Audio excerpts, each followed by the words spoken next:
Well, if it is our wonderful podcast listener, the ones that all of us on Hams love the most. Dana here to give you a little gentle reminder to hit up our friends at Standard Heating and Air Conditioning and tune up that AC before it fully turns into crotch soup season. June through August are Standard's busy season for getting AC units up to snuff, so get ahead of the curve and have them ensure you don't have a summer where you pit out every shirt you own. Book in May during their pre-summer heat savings event, and you'll beat the rush and save yourself some walking around money. Call Standard Heating today or visit standardheating.com. Enjoy the show. We sincerely appreciate you checking us out each and every day. 93X Half-Assed Morning Show. Isn't that a religious show? With all the Jesus and Sheezus talk? Oh, hell no. Just kidding. They suck. 93X. One thing I've learned on this program from all of you, some of you are very anxious people. I can be. Anxious people. I'm anxious right now, just wondering what you're going to bring up. Yeah, dude. Not me. I'm as cool as a cucumber. That's Yep, that's how we know you as, Josh. Anxiety is a real thing with one or two or all of you. Okay. Here are things that feel embarrassing that shouldn't be embarrassing. So tell me if you'd have trouble with any of these things. Anxious. Yes. my anxious coworkers. Well, I don't really understand why this would be on your list of choices because anybody would have a little bit of anxiety on your first day at a new job. Oh, yeah, I'd be terrified. But that being embarrassing, that's what. So when I was looking at this list, my fiance saw that one at the top, and he was like, "How is that embarrassing? Like everybody has to do it." And I was like, "I don't know, but I understand exactly what they mean. Why is it embarrassing If you don't know, to be new?" Yeah, I mean, just you probably feel like everyone's staring at you and waiting for you to screw up. Yeah, it's that just- kind of thing. Do you remember your first day here, Josh? Yeah. I But remember mine. Mine was just one dude here. It was overnight, right? So it wasn't like a whole bunch of people. So your first day here, you went straight on air. No. I was like interning for an overnight guy. Oh, you weren't the overnight guy? No. Okay. Were you nervous? Were you scared? Yeah, I was pretty nervous. But I didn't, it wasn't as bad because I didn't want to work here. The guy invited me in and said, hey, you want to hang out? And I just never left. So I think that's a little different, right? Because I wasn't like really hoping things would work out. They just needed bodies at that time.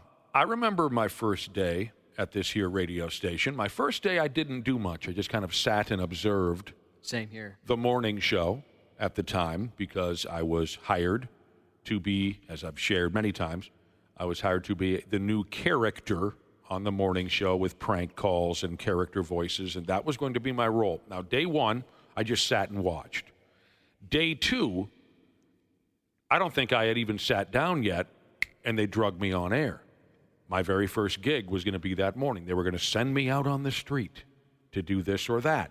Well, I was not expecting to be hauled in front of a live microphone on my second day. And also, I had zero understanding of how a radio show works. So they drag me in and they say, here's our new character. Now, today you're going to be doing this, and this, right? And I said, yeah. There was some dead air, and they said, and then later you're going to do this and this, right? And I said, yep.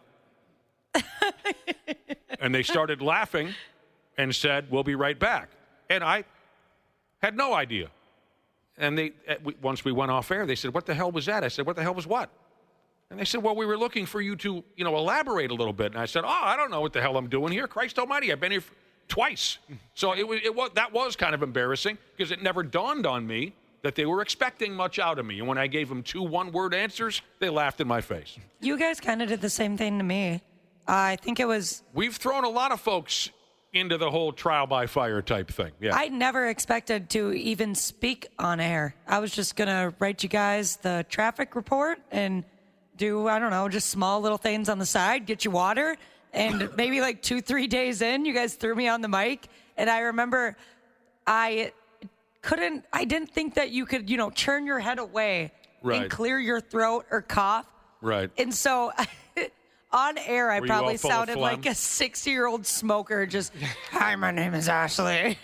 It's so bad. Janelle, do you remember your very first live appearance on television? I do.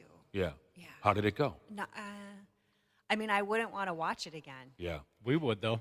I wish I could find it. It Yeah, would that'd be really kinda fun. funny. What was the situation? Was this at Channel 11? Nope. I worked. My first job out of college was in Grand Forks, North Dakota, and I remember it was something about like a food shelf or something like that. I had never been on live television before. Even in college, we didn't do that. Right. I really had no idea what I was doing. Yeah, I and can relate. I was not a natural at all. Like I think some people just dive in and they're really good. That was not me.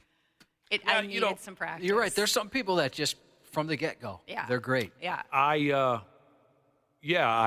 wish I would have had the common sense in that moment, my first time on air.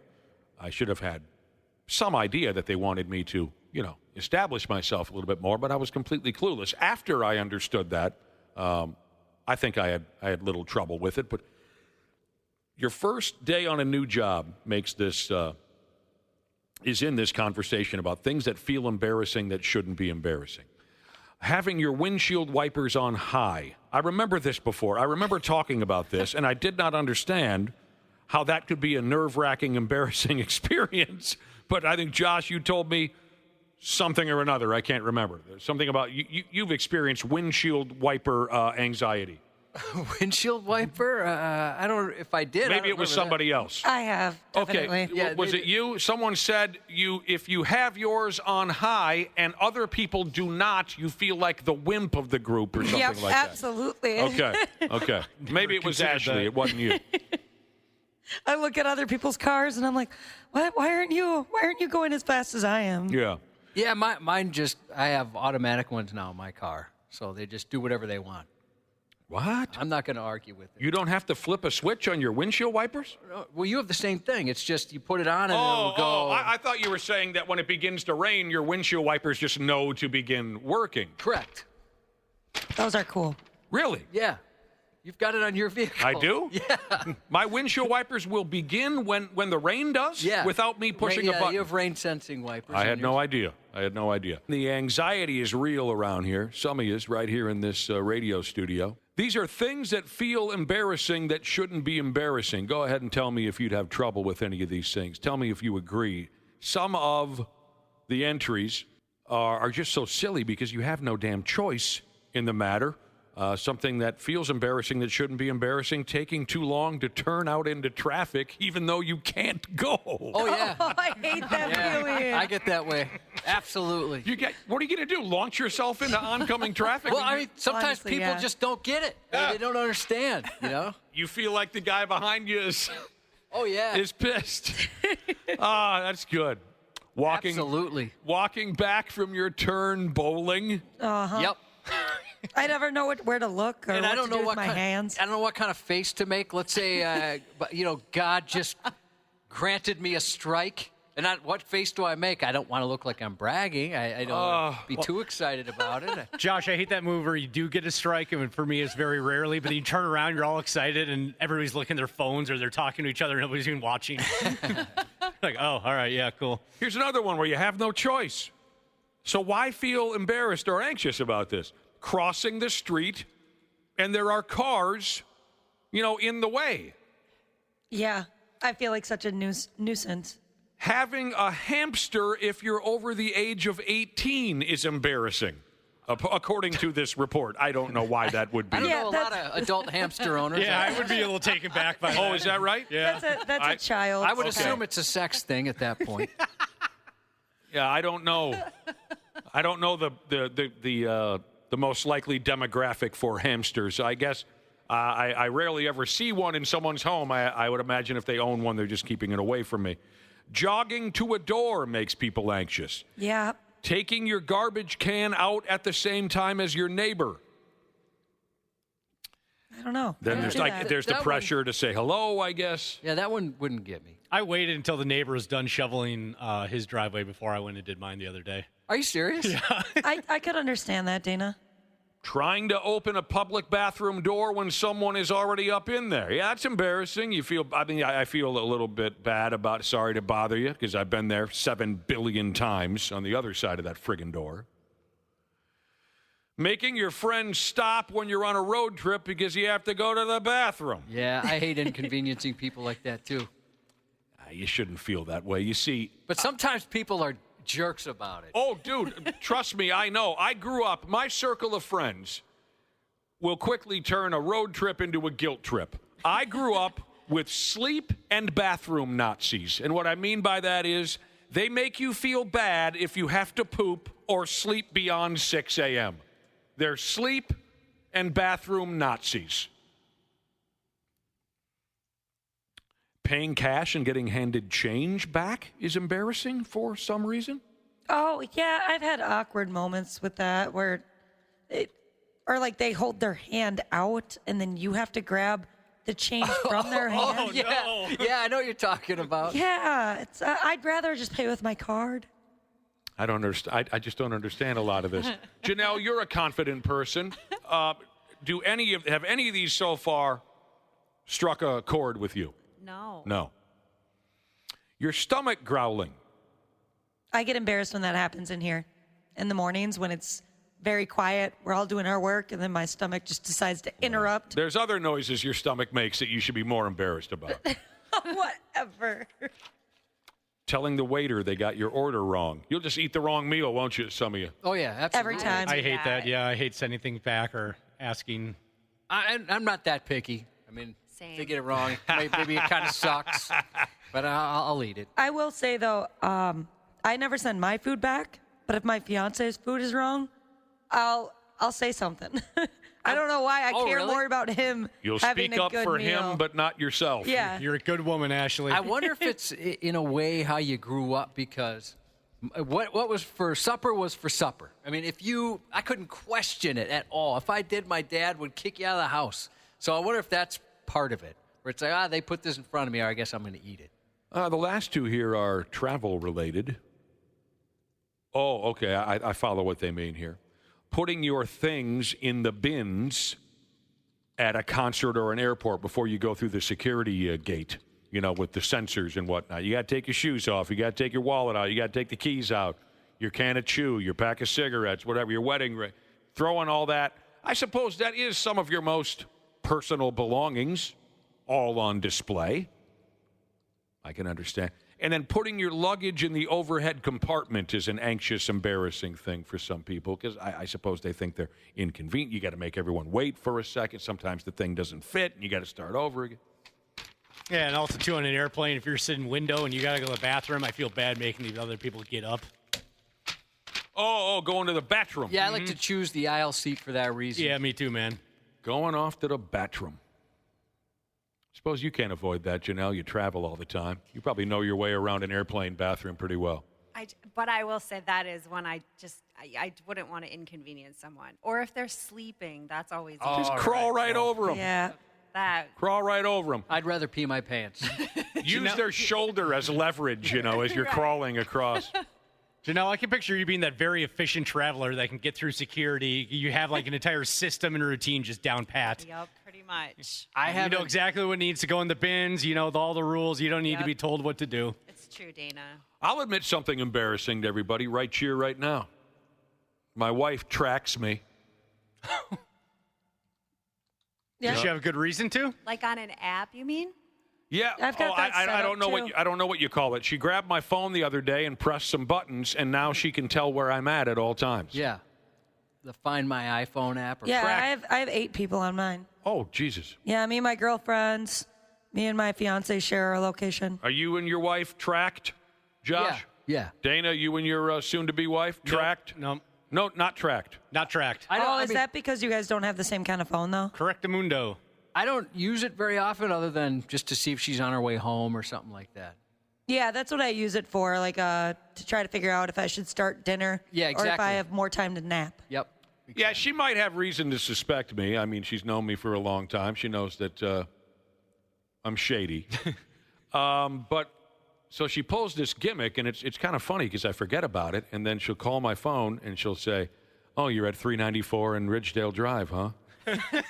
Yeah. And I'll say, how the hell do you? Oh, that's right. I'm tracked from now. I'm tagged. That's fun. Cubby. I only share mine with my wife, though, nobody else. But I know, like, people Ashley's age, they'll share it with friends. And She stuff. tagged me. Yeah, it's fun seeing where they are and texting them like, why are you in Wisconsin or like all the way in Green Bay today? What are you doing over there? But Ashley, have you ever looked at your phone and all Wait a 8 minute. people you track are hanging out together without you? I've never had that happen. Why would your fiance be in Green Bay? No, I'm talking about my girlfriends. Oh, then you know they're on a trip without you. Yeah, like Dana was saying. Yeah, I suppose if I'm ever going to cheat, she's going to know because I'm going to come home with a new phone. You have a burner. Oh, I didn't think about that. Well, That's right. Explain to me the burner phone. You go get a cell phone. How does that work? Well, then you better not carry your regular one, though, because that's Okay, right. Get a second phone Well, Yeah, that you she can doesn't just- know about. You can go. Do they still sell them at convenience stores? Yeah. Oh, yeah, they do. Absolutely. Yeah. Boom. Wow, okay. But with the tracking thing and cheating, a couple months back we were talking about elaborate ways people went to cheat on their significant others.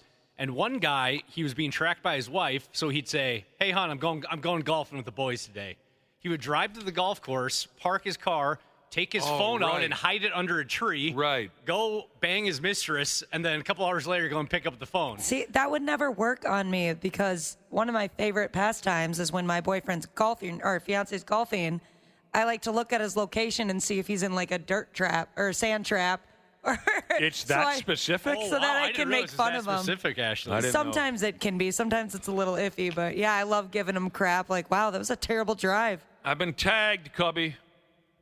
I'm surprised you allowed that to happen. I didn't allow that to happen. Like I said, she said, "Let me see your phone real quick." Beep, beep, beep, beep. And then said, "Now I know where you're at all times." Did she put hers on your phone then? I don't know. No. You can turn it off if you really wanted to. Yeah, I can show you how to I do can it. turn it off so she can't track me? Correct. Oh. You all can right. turn You it have off control. without even notifying her too. Well, of course I wouldn't notify her. Well, because if you do it a certain way, it'll tell them that you stopped sharing the location. Oh, God, I need to take a class. Janelle, are you currently tracking anyone or are you being tracked? No, but I do have a burner phone, as you know. Oh yeah. One for work and one Yeah. for your personal stuff. Right. So your burner phone is like this mysterious, nobody knows where the Such a messages are coming mystery. from. Right. That's cool. I can hook you up. You got a guy? You are my hookup. We got a full tank of gas, half a pack of cigarettes. It's dark, and we're wearing sunglasses. Hit it. The 93X Half-Assed Morning Show. I'm telling you this right now. I don't care who you are. You'd be kicking yourself in the ass if you made this mistake. You'd be kicking yourself in the ass. You'd be slugging yourself in the nuts, punching yourself in the boobs until the day you die if you made this mistake. A boob punch, not comfortable, is it, Ashley? Nope. No. Oh God, no! It's been so long since I've had one of those. Was so it painful. The last time you were punched in the boob, I'm going to guess one of your older brothers punched you in the boob. Yep.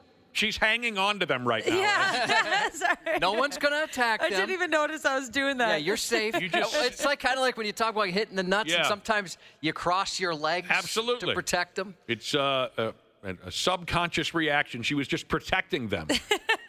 My dogs have gotten me a couple times. Mm-hmm. No, not as nearly as bad as somebody just actually aiming there, but God, it hurts. Oh, I elbowed a girl in the boobs so hard once, and I felt terrible. That's the first time I realized how much that must hurt, and it was explained to me that they say it's equivalent to getting hit in the nards. Oh, I wouldn't say that. You wouldn't say it's that bad? No, because you guys get like sick from That is getting true. hit. So I didn't want to argue on the air with a woman about that, but I had that same thought. It's a good move. It's a good move on your part. Yeah. So here we go. This is what you'd be kicking yourself in the ass for if this were you until the day you die. A broken down old lady in Pennsylvania. She accidentally donated a jacket to charity. Well, it wasn't an accident that she donated the jacket to charity. She meant to do that. But what she forgot or wasn't aware of is that the jacket had a $2.5 million winning lottery ticket in one of the pockets. You're right. no. Everything you said a person would do to themselves, I would do. Oh, my damn. I can't even imagine that. As my dad used to say, he'd take to, quote, picking his teeth with a shotgun if he ever effed up. This busted old lady, she found out she had won the lottery, $2.5 million, and then realized she lost the ticket. Now, Josh knows that I've never liked charity. Right? True. Yeah. I've never been. You don't believe in it. I don't believe in charity. And I bet this old gal is feeling the same way. Even her name is kind of sad and broken down. Mildred Simarnalutu. Poor Mildred. Mildred is the ultimate old lady name. Yeah, Yes. it is. You can tell someone's age when they're named Mildred immediately. Should bring it back. Mildred Simarnalutu. She says she bought the lottery ticket at a grocery store last May. 2 weeks later, she found out she was the winner, but she couldn't find the ticket. Oh, would I have a meltdown. The most dramatic adult-style temper spasm you've ever witnessed if I knew I won $2 million, but I can't find the ticket. The pets would be hiding under the bed. And of all the places to lose it, too, right? I mean, like if you gave an old coat to a friend or something, they'd see this and go, well, they certainly didn't mean to give this to me. But a charity, they might be thinking, what a wonderful person. Well, And sure. what a creative way to let us know we won, where we just find this ticket. Mildred eventually remembered that she had placed the lottery ticket inside a jacket that she donated to the Vietnam Veterans of America. She's trying to do something nice, and it came back to absolutely jackhammer her in the can. The Vietnam Veterans of America organization donates clothing around the world, so that jacket could be anywheres. Now, if it was me, that's when I set my own home on fire. When the Vietnam Veterans of America organization tells me over the telephone, yeah, dude, we donate clothing all over the world, so there's no telling where that jacket is now, that's when I officially bust a spring. I can't even imagine how bad the crash out would be. I would begin pouring accelerant all over my home while scream crying in the nude. I wouldn't want to be here anymore. Not at all. The Pennsylvania lottery officials, they're cold as ice. They told old Mrs. Simon Ronner Lido, whatever her name is, they said she must have the ticket in person to claim the jackpot. She has until May 8th to locate that damn ticket, or she can wipe her bottom with that $2.5 million. I guess what I don't understand here is, right, like when you're donating a jacket to charity, presumably it's a jacket you haven't worn in a while, right? That's why you're donating it to charity. Sure. So 2 weeks after she won the ticket, it took her to find out that she won. Yes. And then just months and months of like not looking in the house, or like she was giving a jacket that she wore. She must have worn it when she bought the ticket, right? That's how it got there. She's an older person. I think you have to consider she's an older person, and sometimes they're not always thinking straight. You know, why would you put a ticket potentially worth so much in an item that you've, like you were saying, more or less forgotten about at this point? And why would you wait 2 weeks to check on your lotto tickets? I don't. Yeah, right. What can she do? It could be anywheres at this moment. I mean, I would call Indiana effing Jones. Is he the guy for the gig, Josh? He could find. He hunts down treasures. Yes, it looks like he's making a return trip to the Temple of Doom. By God, because he's well traveled. Yeah. I've seen the maps with all the red dots on it. Every place he's gone. Yeah, he's the guy for you. If I found out that I won that amount of money, I would immediately go to a store, buy a safe, and then put the lottery ticket in that. That's the only thing that's in the safe. Man. Put it in like the middle of my living room where I can see it. Oh, this poor lady. With the sign that says "Cash this." Yes. We get, we come across stories like this. My favorite being, well, this has got to be my new favorite when it comes to lottery winners and they can't locate the ticket, or they look forever and they finally find it. Josh, maybe you remember this one. Dude wins some massive, he was a lottery ticket guy. See, I'm not a I've never bought one lottery ticket in my time, but there are people who never miss a beat. Oh, you never bought one? Not once. I've maybe 5 or 6, when it just gets crazy high and Yeah. everybody's talking about it. Never done it. I've bought a decent amount. My mom always tells me when I have to. But there are people who this is their bit. Every different angle, they play all the different lottery games to see if they can get lucky. And so I imagine if you do it often enough and you lose regularly, which obviously most of us are going to do, the tickets become less important, right? You're not as worried because you're going to think, well, this is going to gain me nothing by buying this ticket. Anyway, maybe you remember this one, Josh. Dude won some insane amount of money, couldn't find his ticket, finally found it on the dash of his pickup, which he'd been driving around for weeks with the windows open. And somehow that ticket never blew out the cab of that pickup. And he found it, and he cashed it in, and he's living probably right now on an island somewhere. But, I mean, you want to talk about, first off, the bad luck of losing the ticket, and then the good luck that ticket never blew out a window. That fascinates me.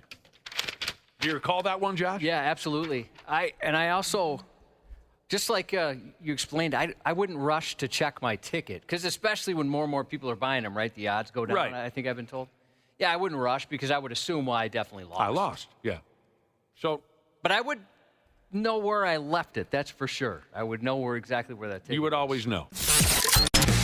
93X Half-Assed Morning Show. Well, if it isn't our wonderful podcast listener, the ones that all of us on Hams love the most. Dana here to give you a little gentle reminder to hit up our friends at Standard Heating and Air Conditioning and tune up that AC before it fully turns into crotch soup season. June through August are Standard's busy season for getting AC units up to snuff, so get ahead of the curve and have them ensure you don't have a summer where you pit out every shirt you own. Book in May during their pre-summer heat savings event, and you'll beat the rush and save yourself some walking around money. Call Standard Heating today or visit standardheating.com. Enjoy the show. We sincerely appreciate you checking us out each and every day.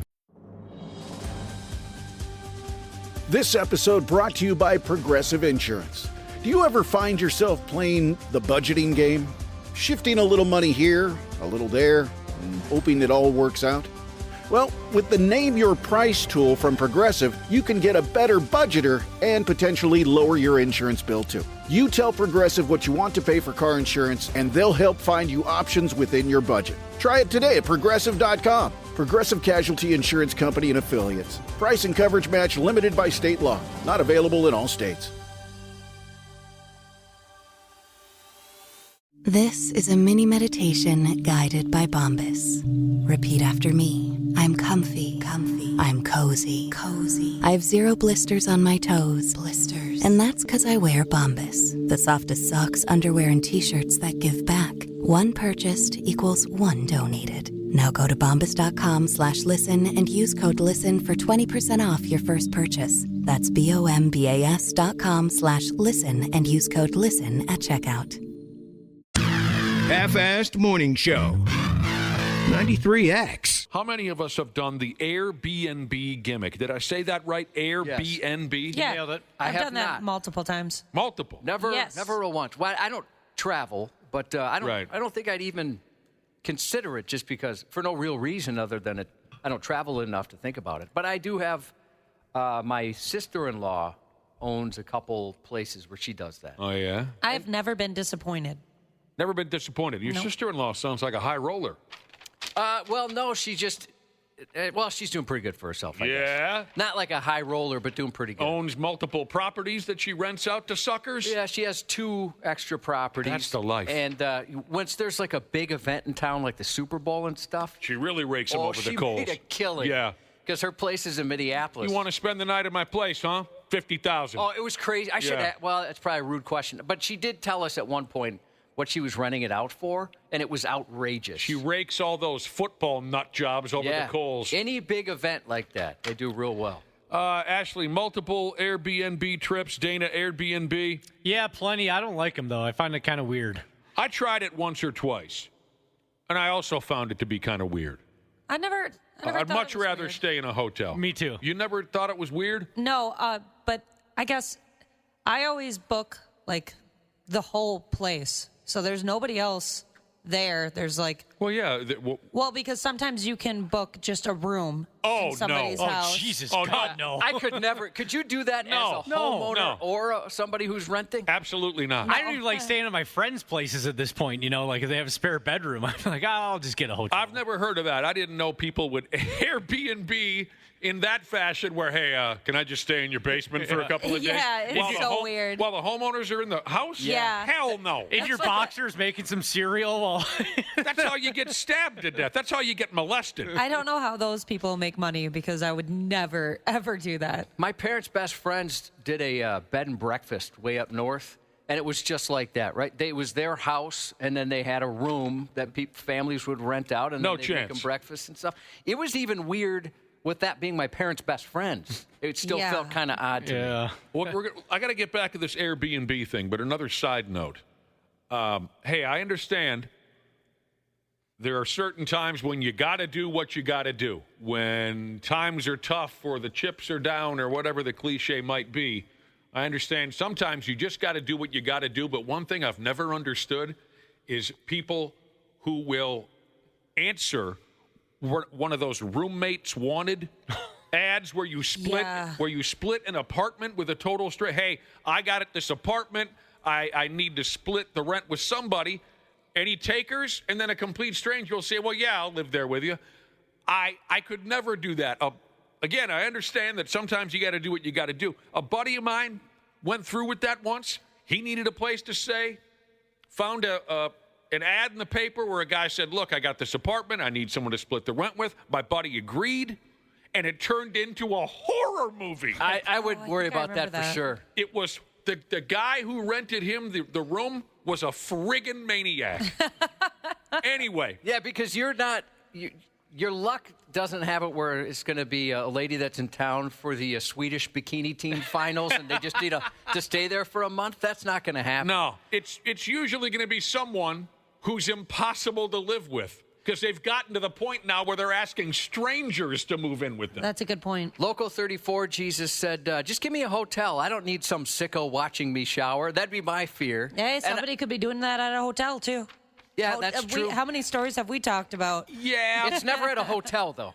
At a hotel? I don't know. I'm sure it's happened, but those stories that we talk about aren't at hotels. And I know those rental places are trying to work on that. You're much more vulnerable in somebody's private home, for God's sake, I think. We can all agree. You're much more vulnerable in that situation than you are at a hotel. Anytime I stayed at an Airbnb, I just assume there are cameras in the toilet and the shower. So did I. And just deal with it. So did I. All right, well, smoke detectors. Yeah, if they want to see it, they can see it. I've never cared much. This person says some people will just rent out their pool to you. I've heard about that. Pool? Yeah, that sounds sweet. Dr. P, our regular doctor, he loves pickleball. And I played pickleball with him a couple times where he rented out rich people's pickleball courts just on their property. You go over onto their... Wait a minute. Okay, and that doesn't strike me as odd. The pool thing? No. The pickleball court thing. You got a court, tennis court. You got a basketball hoop, like a fancy full court. Sure, Sport court thing, yeah. I can see where renting that out makes sense, and I can see renting it to people or whatever. I can see both sides of it being normal. You're telling me, I've never heard of this before, you're telling me there are people who will rent someone else's pool for a couple hours so you can swim? Yeah, a lot of times... That's weird. What I've heard about it's like parties, like kid parties, things like that, looking for something to do. I've wanted to do it so many times. Would you take your child to someone else's home and get in their pool? I wouldn't be against it. I think, every pool we've ever been to, we didn't own. Usually you know the homeowner, but... In this case, you don't know the homeowner. No. If someone's saying, yeah, for $200, you can bring a bunch of kids over here and swim in my pool. Again, that sounds like a recipe for being strangled. What is it? Swimly or Swimply? I can't remember. There's one that's relatively popular. Okay. The Airbnb thing. Yeah, I went along with it twice. It was not my preferred type of a scene.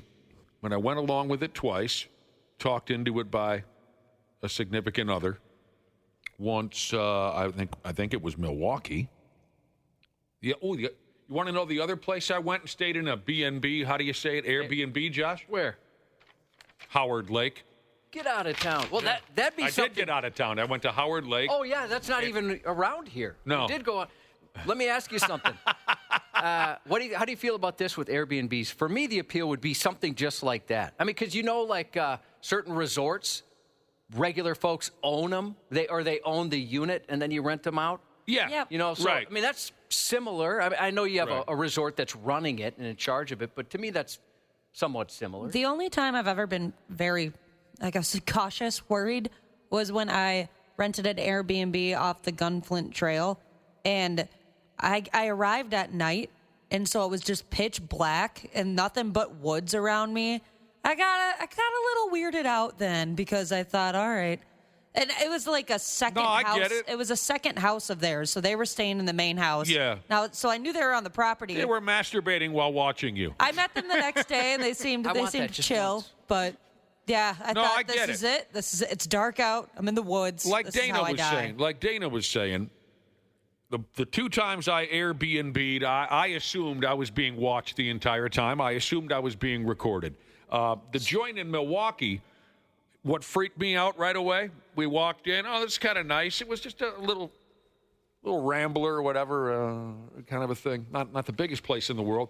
And I'm wandering around, and I walk up to the bookcase. Everything in the bookcase, deeply religious material. And I said, oh, no, this is not the place for me. Social anxiety, Jesus reminds us, and we did talk about this. You can rent people's yards to walk your dog. Okay, forget this. Jesus. That's come on. Anyway, the reason why I bring up Airbnbs, is this a joke? No. It says here Airbnbs aren't just for renting houses anymore.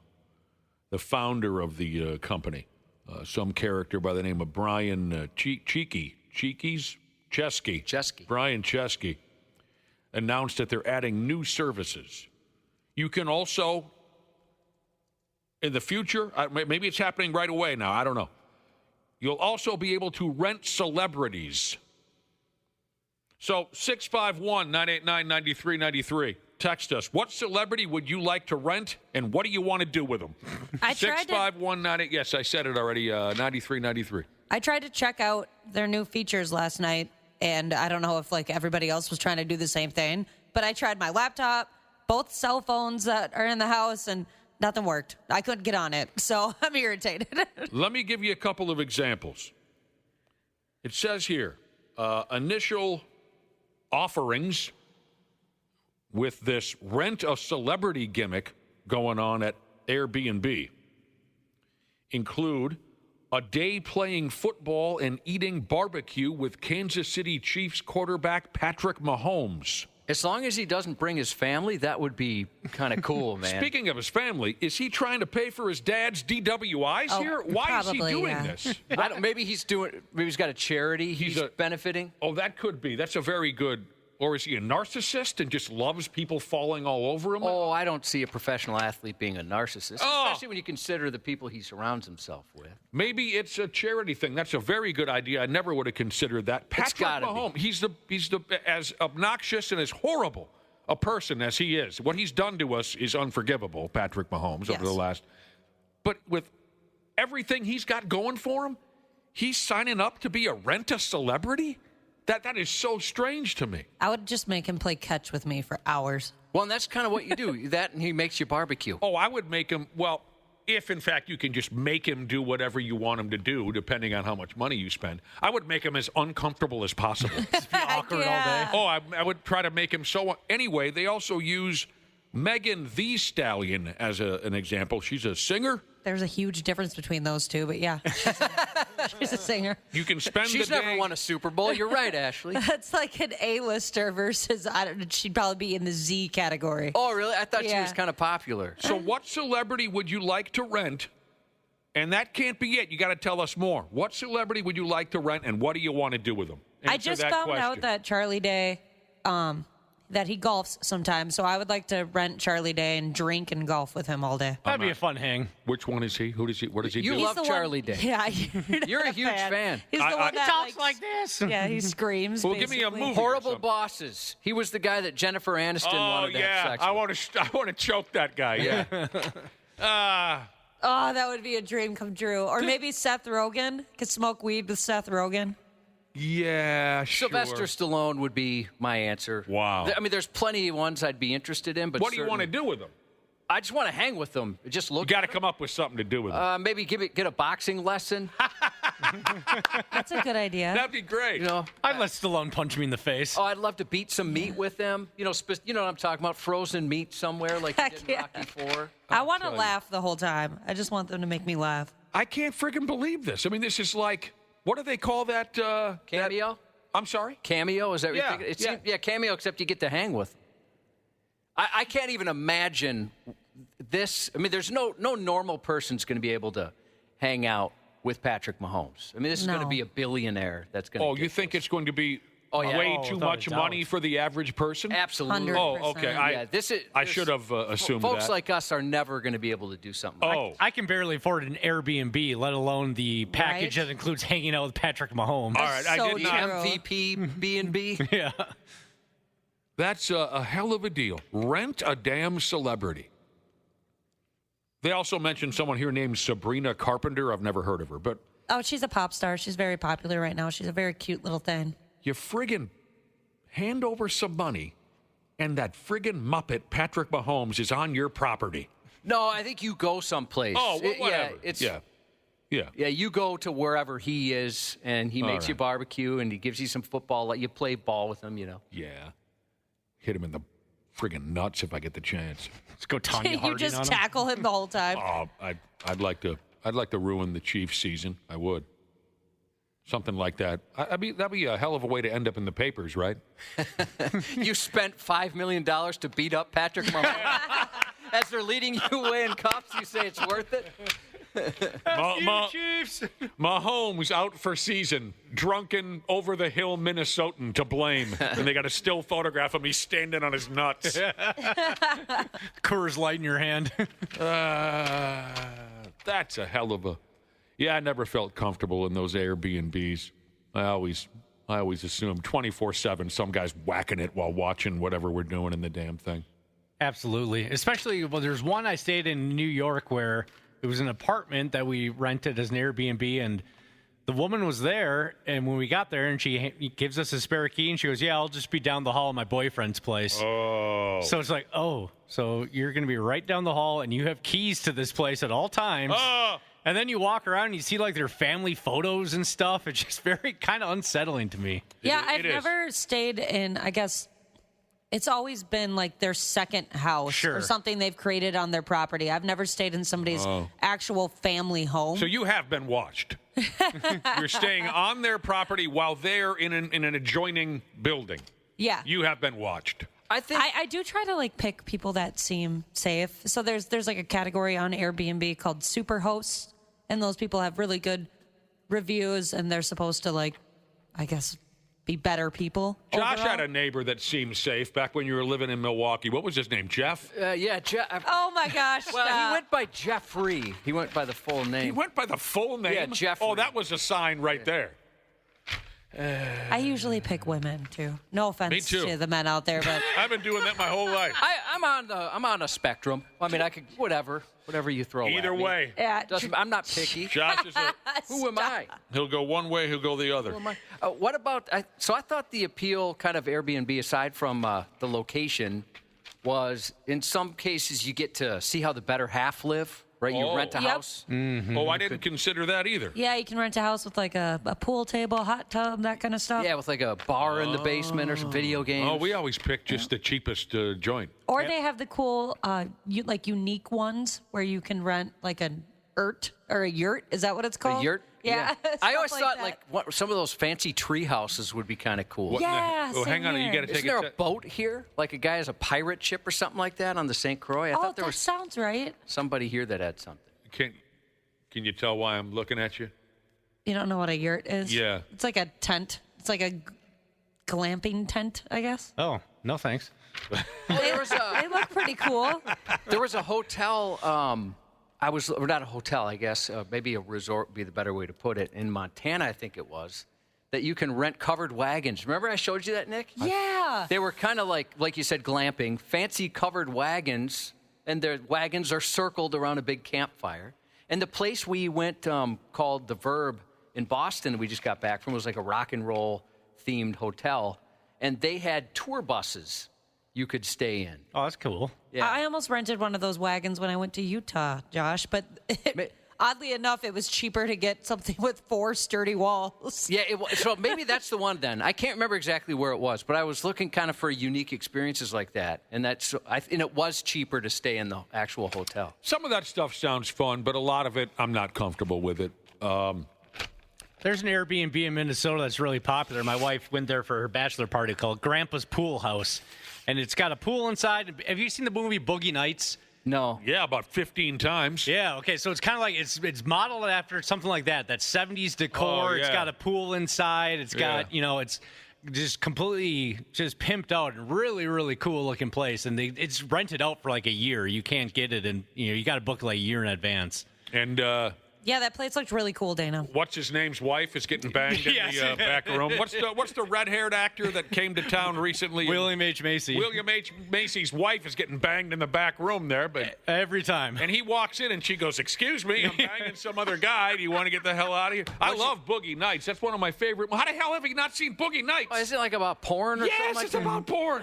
And Burt Reynolds is in it, for Christ's sake. I do love Burt Reynolds. Heather Graham gets naked in it. All the way I've seen naked women before. I guess that But have you seen Heather Graham naked? I have not. Oh, you should. What was that place called again? Grandpa's what? Grandpa's Pool House. It was a place, this woman, it's a cool story. This woman, her grandpa passed away, and she took over the property and wanted to kind of celebrate that house and turn it into a cool-ass party house, and she did. And it's very popular for, bachelor and bachelorette parties. There's a motorcycle in one of the Yes, one of the bedrooms has a motorcycle in it. I've seen naked women before, he says. Man, that was kind of a flex. What happened to How is that a flex? What happened to the old cubby? Well, my point is, that's not going to get me to see a movie necessarily.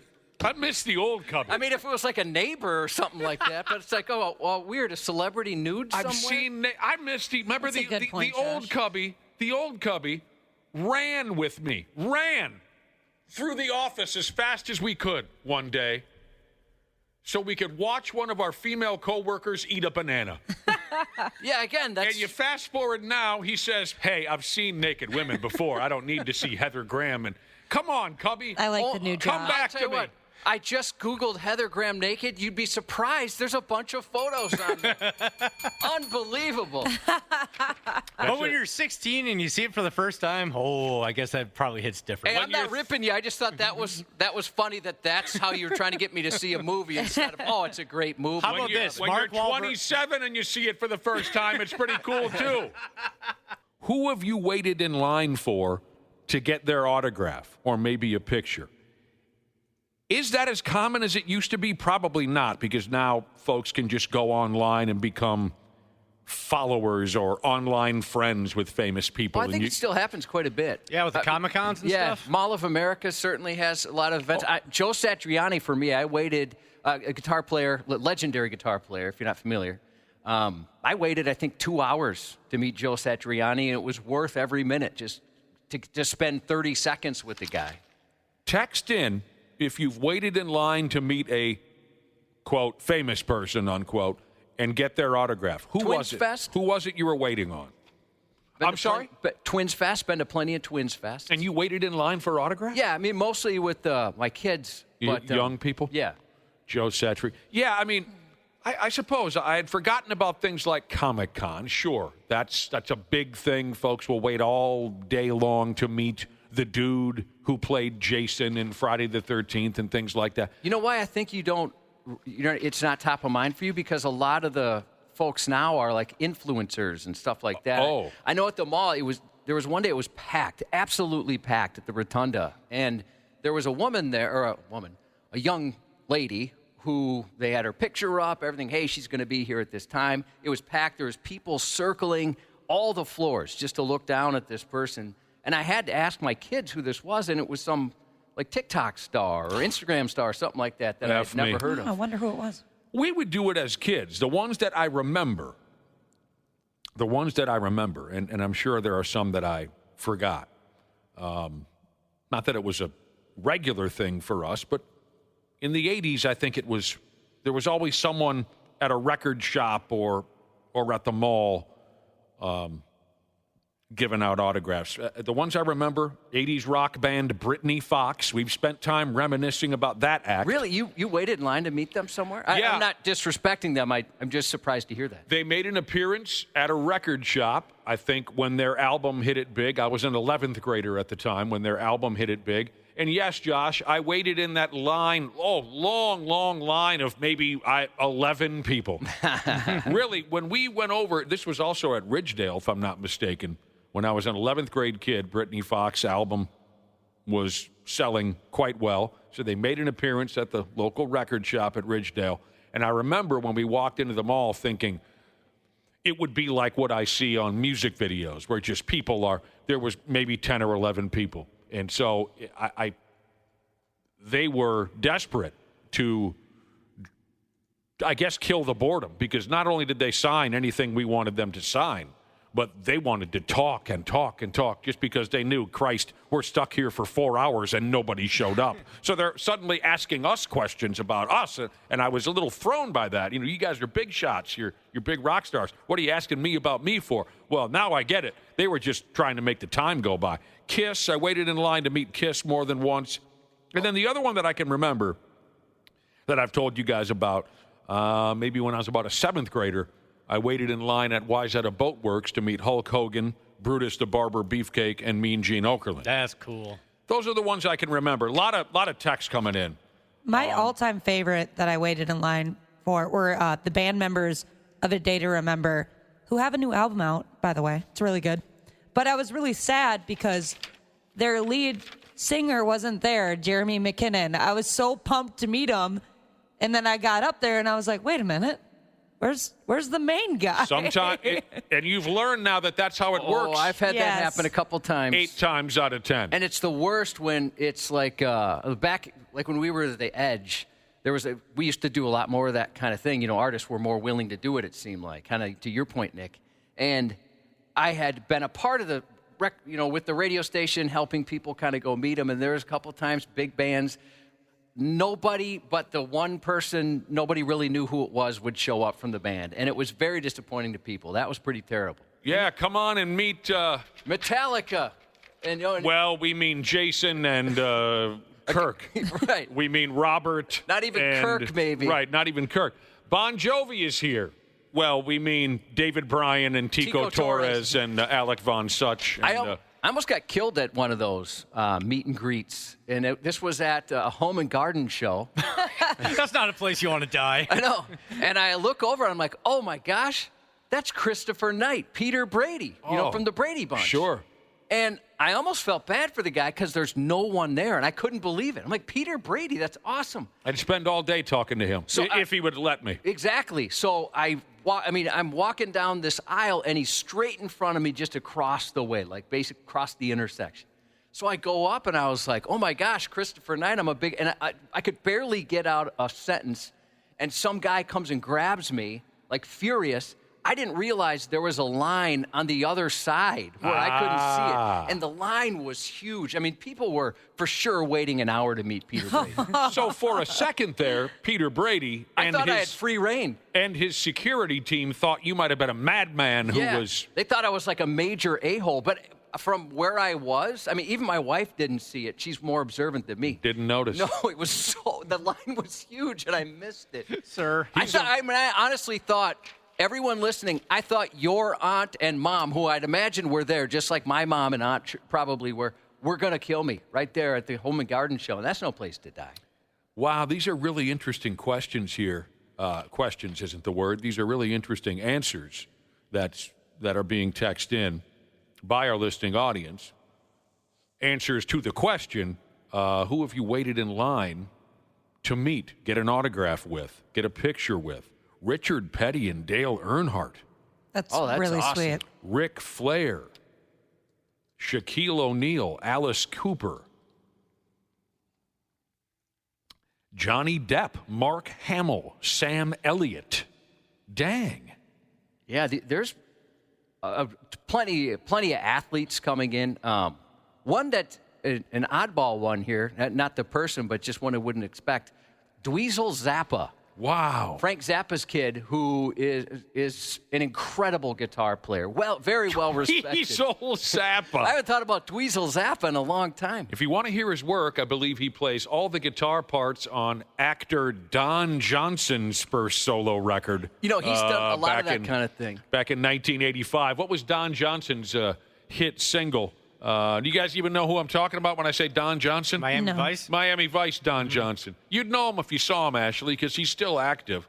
But he was so popular when Miami Vice hit it big that they said, make a record, even if you can't sing. It'll make everyone in the building $10 million. Was it Heartbeat? I can Heartbeat. feel your heartbeat. Yep. And Dweezil Zappa played all the guitar.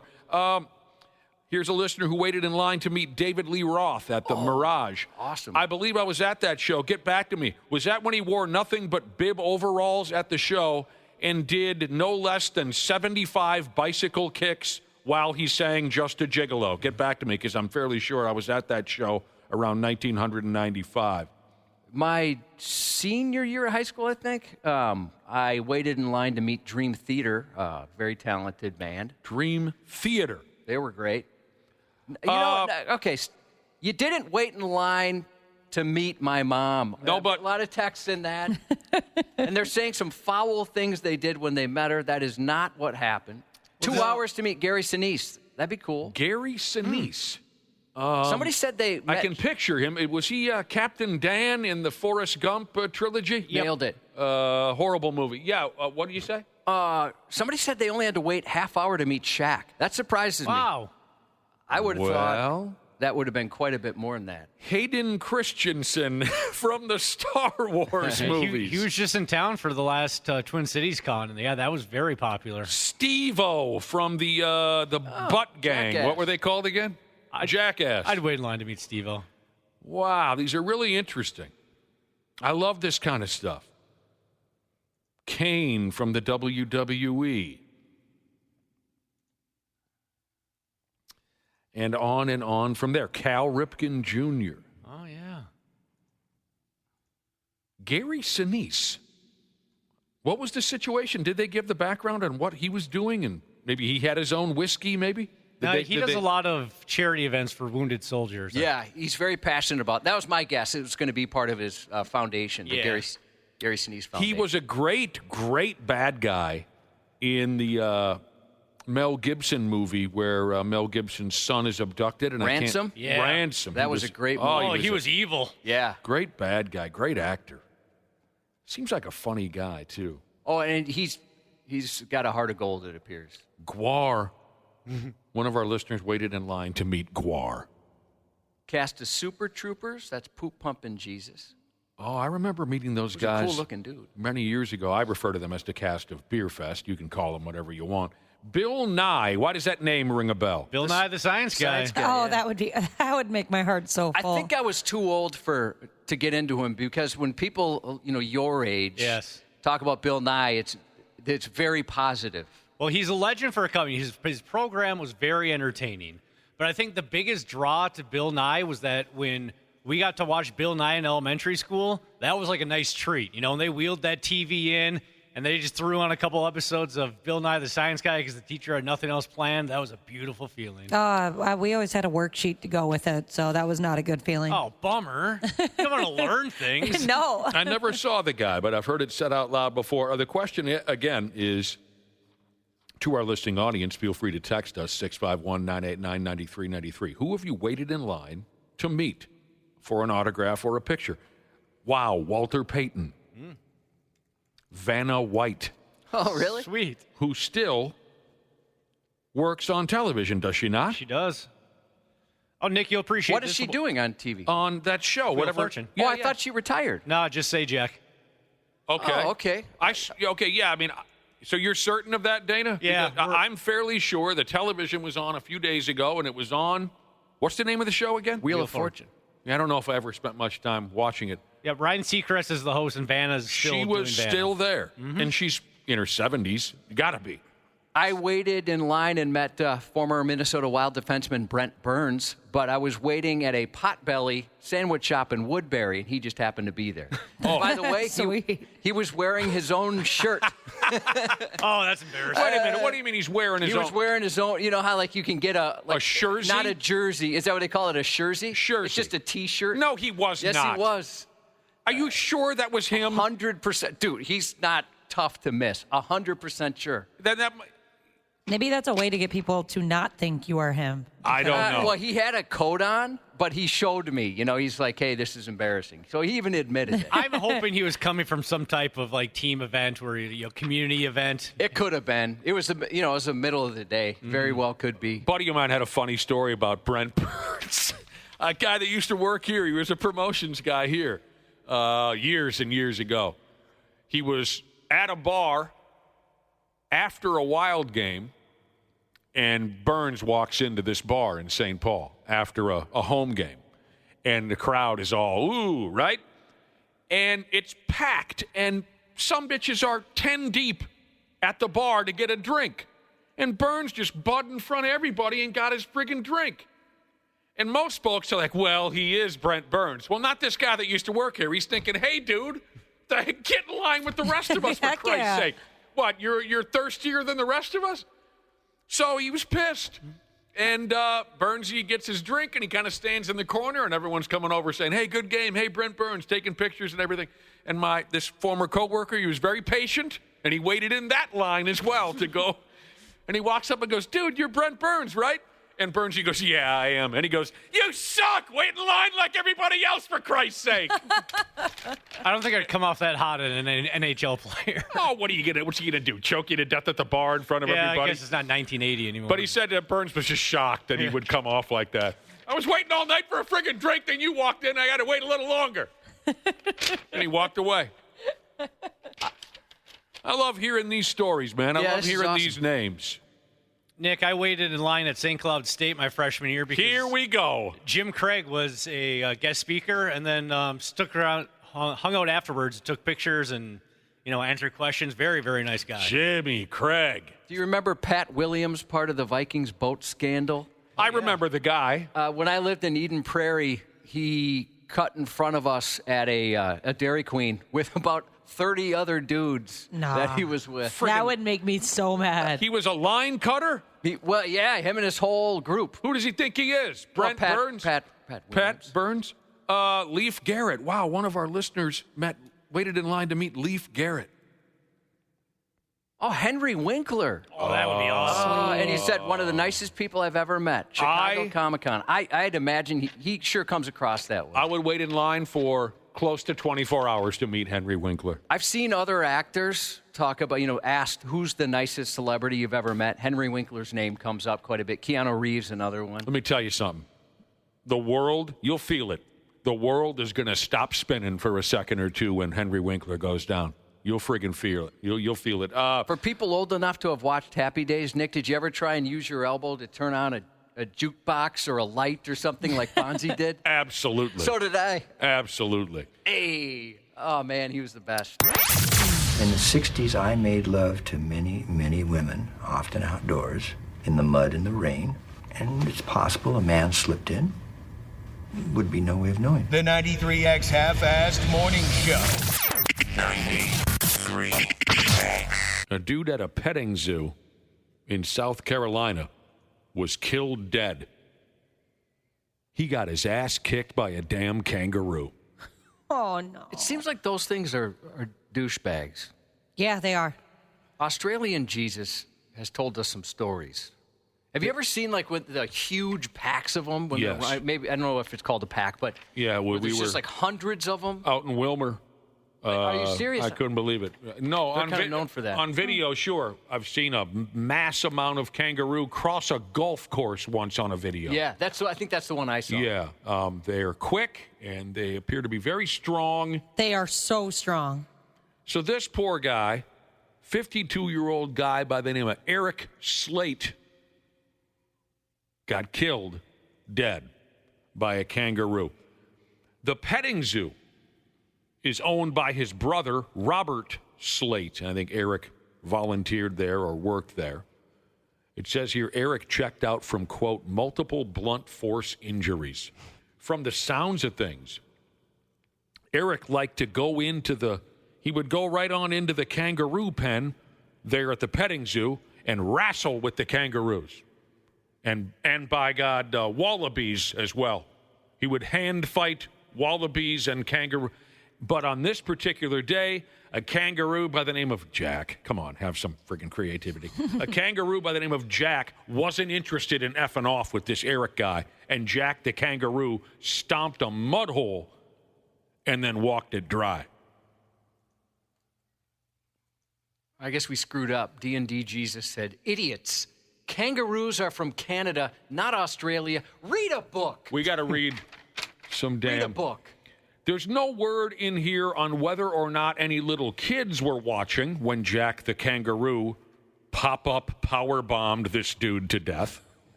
Jack the kangaroo was not gassed on the spot, like you might assume. It says here that animal inspector-type folks are going to go ahead and visit the petting zoo to try and figure out Jack's fate. It sounds like, again, Robert Slate, the owner of the petting zoo, and like I said, his brother Eric was the feller that got killed. It sounds like Robert does not want anything to happen to the kangaroo. He posted a tribute to his brother on that Facebook setup where he said, your memory will live on, your voice will be heard, and Jack, your buddy, the kangaroo, will be fine. You know, if I got killed by a kangaroo that all it did was go kangaroo, I don't think I'd want you to take out the kangaroo. No, you did it to yourself. I mean, yeah, he effed off one too many times, wrestling with these kangaroos. I could probably beat up Captain Kangaroo. I don't think so. You don't think so? No, I think he could take you. Yeah. He's a captain. Ah, it was being asked for. Yeah, Captain Kangaroo was tougher than he appeared to be on television, and a heavy drinker. One of my favorite comedy bits all time, Josh knows this, is when Sam Kinison, back when Sam Kinison was doing stand-up comedy in the late 80s, Sam Kinison talked about, Captain Kangaroo must have been a heavy drinker. He held that job for 50 years. 50, and his wife's at home saying, you told me you were going to be an actor. And he said, what do you want? Of course, I can't do it as good as Sam did. An old pal of mine, God rest his soul, and it's unrelated. He used to like to wrestle with, what did he wrestle with? It's an odd, it's like a flightless bird. What do they call those things? Ostrich? No, you're getting there. Peacock? No, big, tall. Emu? Emu. He used to like to wrestle emus. What? Yeah, How do you get into that? He bought an emu, and it lived on his property, and then he'd drink too many beers, and he'd go out in the yard and wrestle the emu. I could see the appeal. Yeah. And he'd stay up all night drinking, he and the emu, and then he would go, not the emu, but my friend, he would go to McDonald's and get he and the emu a big pile of egg muffins. The emu sees him drinking. He's like, all right, here we go again. Yeah, the emu liked the egg muffins. It was like the late 90s, and I saw an infomercial for one of those DVDs about emo wrestling, a guy wrestling an emu. I would absolutely buy that for sure. That would be fun to watch. He was an emu wrestler. Fatal human-animal encounters are rare at petting zoos, it says here. That's good, but they still happen. Rare, but Can you not imagine if they were non-existent. common? Yeah. All right, kids, you're welcome to pet these deadly animals. Odds are only half of you going to make it out. Thankfully, fatal human-animal encounters are rare at petting zoos, but back in the year 20 and 22, a camel busted loose from its pen at a petting zoo in Tennessee, and it curb-stomped a couple of guys to death. That's interesting. Camels always seem very chill. No. I thought they spit at you and seemed kind of pissed all the time. They are usually separate because you know how at petting zoos sometimes the animals can mingle.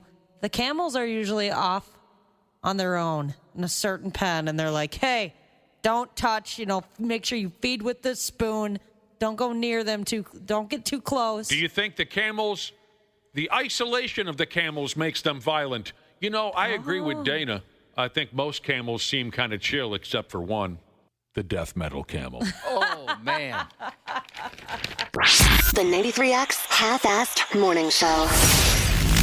Well, if it isn't our wonderful podcast listener, the ones that all of us on Hams love the most. Dana here to give you a little gentle reminder to hit up our friends at Standard Heating and Air Conditioning and tune up that AC before it fully turns into crotch soup season. June through August are Standard's busy season for getting AC units up to snuff, so get ahead of the curve and have them ensure you don't have a summer where you pit out every shirt you own. Book in May during their pre-summer heat savings event, and you'll beat the rush and save yourself some walking around money. Call Standard Heating today or visit standardheating.com. Enjoy the show. We sincerely appreciate you checking us out each and every day.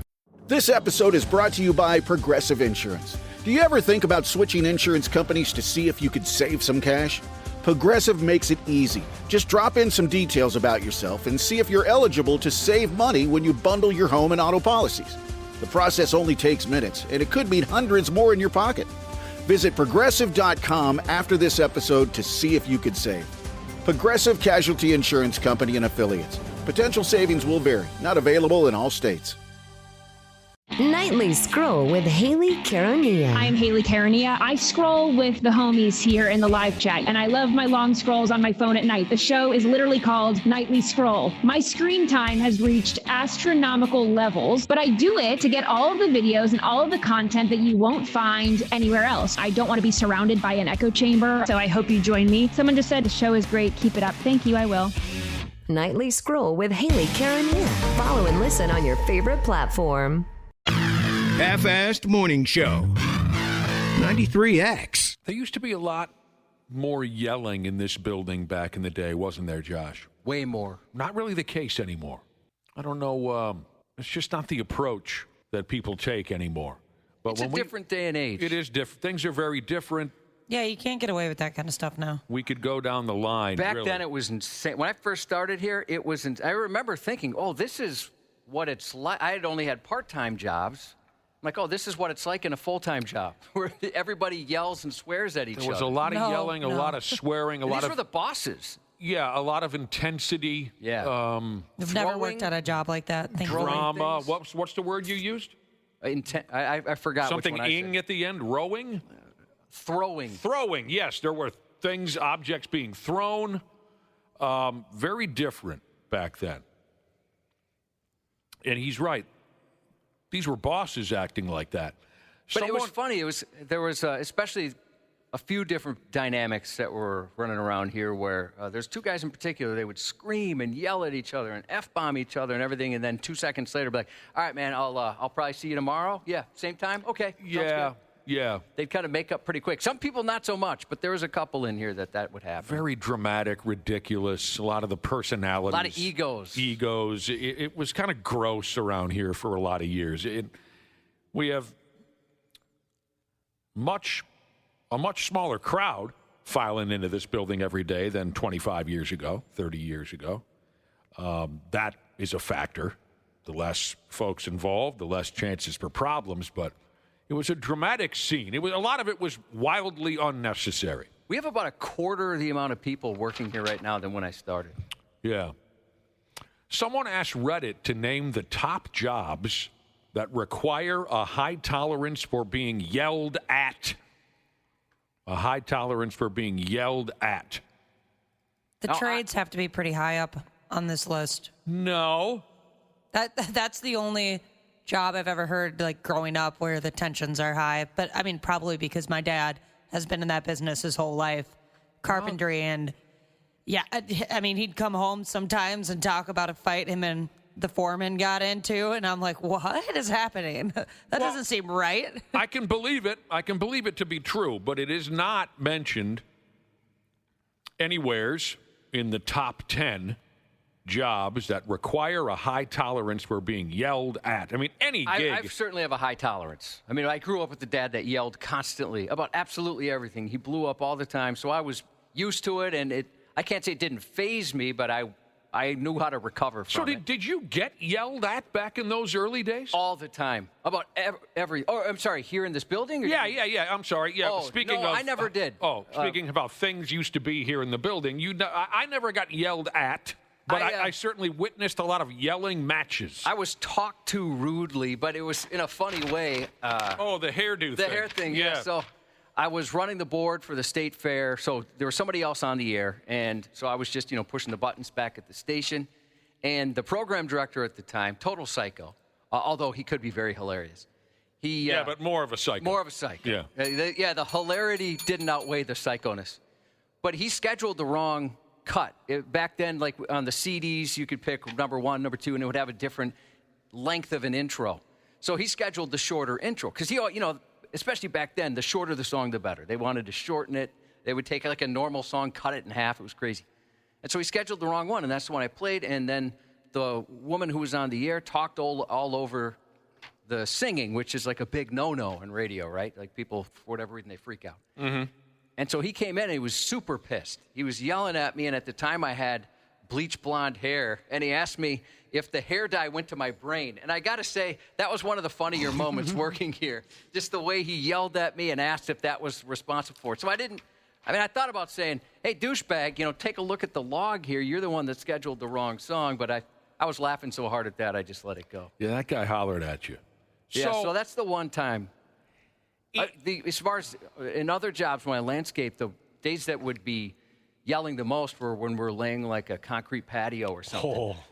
Just the rage. Everybody's in such a big hurry. You don't want to screw it up. And I learned swear words on those days. I hated those days because of how mad everybody got.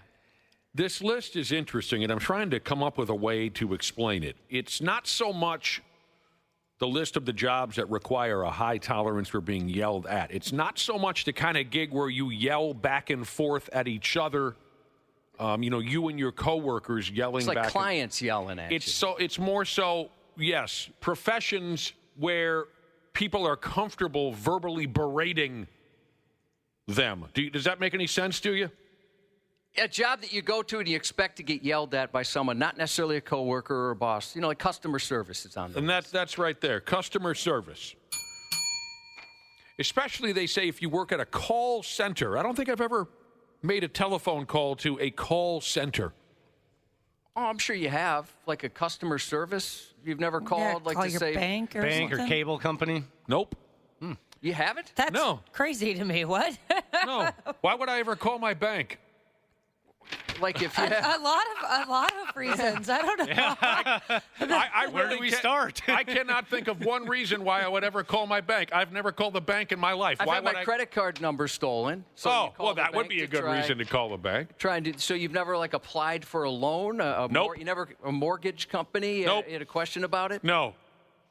That's hard to believe. Never once. Never like your cell phone provider. You've never called? No. Wow, that's a life I want. do you That sounds do it- really nice and not stressful. Do you do it online? Like chatting of any sort? No. Does he do it online? I could see somebody setting them up with it. No. But customer service reps need to have a high tolerance for being yelled at. F me. God, some of these gigs, I don't know how you do it.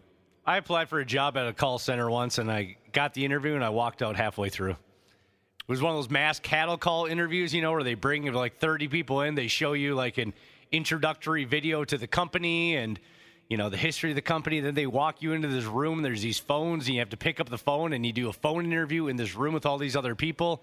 And I go, this is stupid, and I just walked out. Well, I was a telemarketer for a while. Is that a call center? Yeah. It doesn't matter. Did they call you? No. So I don't know if a call center is receiving calls. It doesn't matter. Versus making cold calls like you did. Teachers get yelled at by kids and parents. Yeah. Oh, I can't imagine. That's great because I can't find the woman that texted in right now, but she said the job of being a mom definitely should be high on this list. Job of being a mom. Yes, all they do is yell and get yelled at. Yeah, moms, they take some punishment. You never yelled at your mother? Never. I yelled at my friggin' mother. So again, it's not so much you and your coworkers yelling at each other. These are people that kind of take a verbal beating from society. Well, but then again, this one's a little different because military is in here. Being yelled at is expected, especially in basic training. So there's one exception there where, you've got the drill sergeant or whoever. Oh, geez, Jesus said he got yelled at all the time in the Marines, and he actually got punished for not yelling enough. I'm sorry, he got punished for not yelling enough? He said you actually got punished for not yelling enough. You needed to show some spirit? Ooh, HVAC delivery, Jesus said, a delivery driver, try being that, constantly yelled at for other people's mistakes. And he has to remind him, hey, I'm just dropping it off, man. I didn't make that mistake. Exactly. I remember watching Full Metal Jacket for the first time. So I was probably, 9th or 10th grade kid. When did that come out? 86, 87, Full Metal Jacket. Love that movie. Absolutely love it. Dark, yet a great, great movie if you haven't seen Full Metal Jacket. And I was watching it with my dad, who was a Vietnam vet. And the opening scene, the drill sergeant scene with Arlie Ermy, who was just, my God, in that movie. He was the most frightening man in America. And I turned to my dad and I said, was it really like that when you were in boot camp? And he said, yeah. He said that's just how they operated back then. They broke you down to nothing. That's how they start with you. Okay, we all know this to be true. Talking about the jobs that require a high tolerance for being yelled at, referees. Yeah. Man, unfortunately, you see it a lot. Yeah, and you don't get paid much. I mean, it's usually younger kids out there. They get like $11 an hour or something like that. It's one thing if you're a major college or professional referee. Absolutely. Expect to take some grief from these prima donna athletes and douchey head coaches and guys like Deion Sanders and Bill Belichick and, God. But it's where it's totally unfair is the youth referees, and we all know how terribly they've been abused over the years. Although I was one of those kids that never respected a referee, ever. He was a target to me, the referee, so I get it. Yeah, I'm with you. I feel like I need to track down some of the youth referees when I was a kid, and I'll take them all out for beers or something because I was a dick to them. I always had respect for them. I don't know. I was always afraid to yell at other adults. Yeah, I never would do that either. I was afraid my mom and dad would just kick my ass. Oh, my parents would have for sure. Yeah. You didn't treat adults that way. A lot of quiet car rides home, Ashley. A lot of awkward car ride homes from sporting events when I was a kid. No Game Boy for you, Dana. No. Nintendo 64 controllers got taken away and hidden.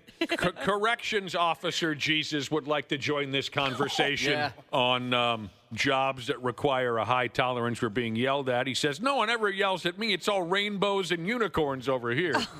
I don't know how the hell that did. Well, I mean, I can't imagine having the balls to do that type of job. Hell no. You got to be brave. Well, cops is next on the list, so let's lump you in with that group, corrections officer Jesus. I think we have to lump you in with that group.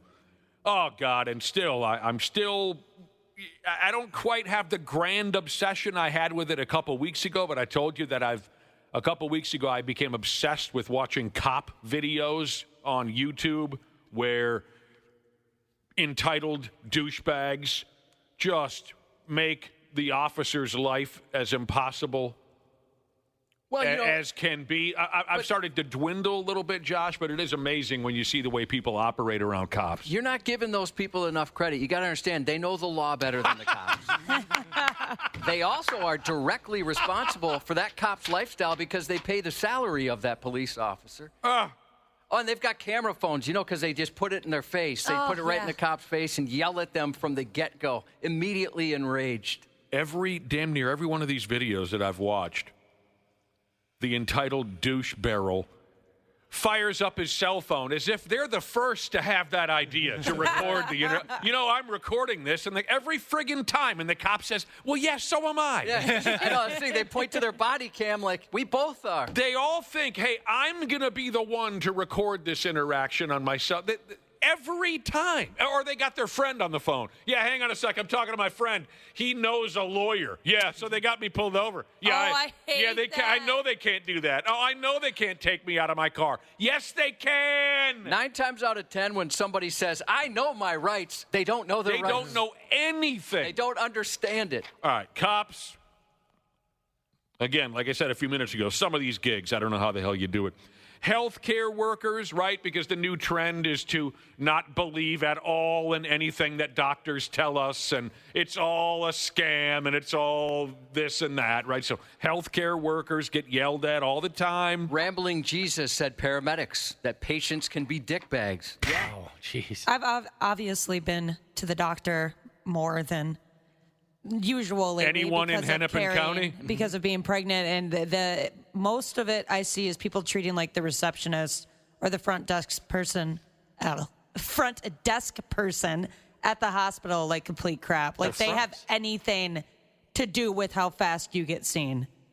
Yeah, I don't really get it. I mean, maybe just picture that person as a loved one of yours and treat them that way, because it's somebody's loved one most likely. And like you said, people the misplaced rage and anger, I'll never understand. I've seen people even mention, well, I pay this and this for my insurance, so I should be seen. Like, all right.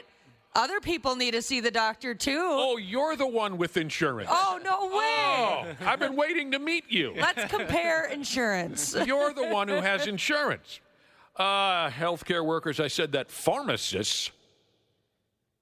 Yeah, I suppose along the same lines. Yeah, the wait time. The wait time, sure. And then getting something filled, and they got to go through the doctor to get it filled, and all that type of stuff. Huh? Yep. Or if it's a really expensive medication, and we were just talking about insurance, you don't have insurance, and it's like $3,000 for some meds. Here's an EMT that said, I had some lady tell me to S my own D for about an hour. Dang. Look, lady, if I could, I wouldn't be sitting here right now. Yeah, no kidding. You're just You trying go to ahead save and some lives. S your own D. He would be making a lot of money on OnlyFans if he could do that. We've all tried. I've never even thought to yell at a pharmacist. Social workers is a high-stress environment, they say. I can't imagine doing that job. That's another job that you have to be really strong for that. Yeah, you're walking into a bad situation probably every time. Of course, anyone who works for an airplane. Oh. Or how do you say it, Josh? An airline. Specifically, the gate agents is the wording they use here. Well, you see a lot of that nonsense. They've been saying on the news that it's going to get a lot worse because of the real ID situation, what ID you actually have to be able to get on an airplane. The deadline is coming up. I don't know all the specifics, but they said it's about to get worse at the airports. Oh, good. Red Butcher Jesus said, my job, like a lot of jobs, was one where you're yelled at constantly, justified or not. Now I'm in their position, and it's not allowed anymore, and that's not fair. That does suck. But I want to yell at people. I mean, 25, 30 years ago, you could yell at your coworker. You could yell back and forth. And although it's ridiculous, really, when you think about it, You never should really have to be yelling back and forth. But now, I mean, I'm afraid to raise my voice to a coworker because, I mean, it's just a different vibe. Everyone is so sensitive. You get sued. Yeah, right. I'm not... real quick, I'm not fat, I'm aerodynamic. Jesus said he used to be a New York garbage man, and customers would yell at him, and then he'd remind them that garbage trucks can make deliveries as well. I could deliver this garbage. That's a great line. Finally, on this list of jobs that require a high tolerance for being yelled at, I suppose this would be maybe your boss yelling at you, line cooks. Oh, shoot. Yeah, I should have thought of that, working in restaurants. That's a case where... that's high stress. The boss is servers yelling at you, too. Yeah, everybody's getting yelled at. I can't imagine our current bosses yelling at all. No, they're not the types. But years ago, oh, man, there were times when Josh and I would be sitting here in the studio, and we would hear something begin out in the hallway. And remember this, Josh? We would pretend like we had business in the hallway so we could hear the adults screaming and raging and the name calling. And Oh, this is funny. Not necessarily a job, but this listener says, holding the flashlight for my dad. Yes. That's when he heard the most yelling. You never held that flashlight correctly for your dad. No, Not in once. that situation. The 93X Half-Assed Morning Show. You know that jerk across the street who's always got it in for me? Every year, that guy waits to see what decorations I put out and then finds a way to top me. I string lights, he strings better lights. I put out Frosty, he puts out an Elf Village. I put out Dracula, he does nothing, and I look like a jackass. 93X. I went to Walmart yesterday for Easter. That's fun. Yeah, Why'd you go there? One of the only places open yesterday, I noticed. Well, we had no Easter plans. We didn't set anything up, our family. Kind of like WrestleMania, we haven't been terribly dialed into Easter for quite a few years. So we had nothing else to do. And my wife said, well, we do need some things. Walmart is open. Do you want to go? And I friggin' love Walmart. I do. I love their clothing section. I'll hang out there all day. And plus, they've got one of the things that I love about Menards, Josh knows all about this, their snack section, like junk food, cupcakes and donuts, and is out of this world. Is it not, Josh? Oh, I love it. I'm more into like your nuts selection and beef jerky and stuff like that, but they got everything you want. But I'm sure you've noticed like the Little Debbie's and the mini donuts. Oh, and they got everything. Oh, and it's the same thing at Walmart. So when the wife asked me to go, I said absolutely, because I want to check out their clothing and I want to swing by the Little Debbie mini donut cupcake section and lose my mind. And I did both. But I was just reading something, and it all kind of comes together nicely, at least I hope it will. I was just reading something. This is the time of year, I suppose, when folks will begin to exercise again, right? We're coming up on summer. You're going to want to knock a few pounds off of your fat ass. Well, I would say usually it's like January. That's when everybody picks up their gym memberships and stuff like that. My wife works at a gym, and that's where it just kind of gets out of control. Oh. Winter's pretty good, too, for going to the gym. Oh, I thought this was the time of year. Okay. Everybody wants their beach bod. Usually, when I was really into working out, if I did take a break, it would be about 4 months. February, March, around there, and I would start working out again about now because I'd be like, oh gosh, we're getting close to June. Maybe I don't have my thumb on the pulse of the health and fitness community as tightly as I thought I did. But I was reading that if you don't like to exercise, it turns out you can get the same benefits by just rushing through things all the time.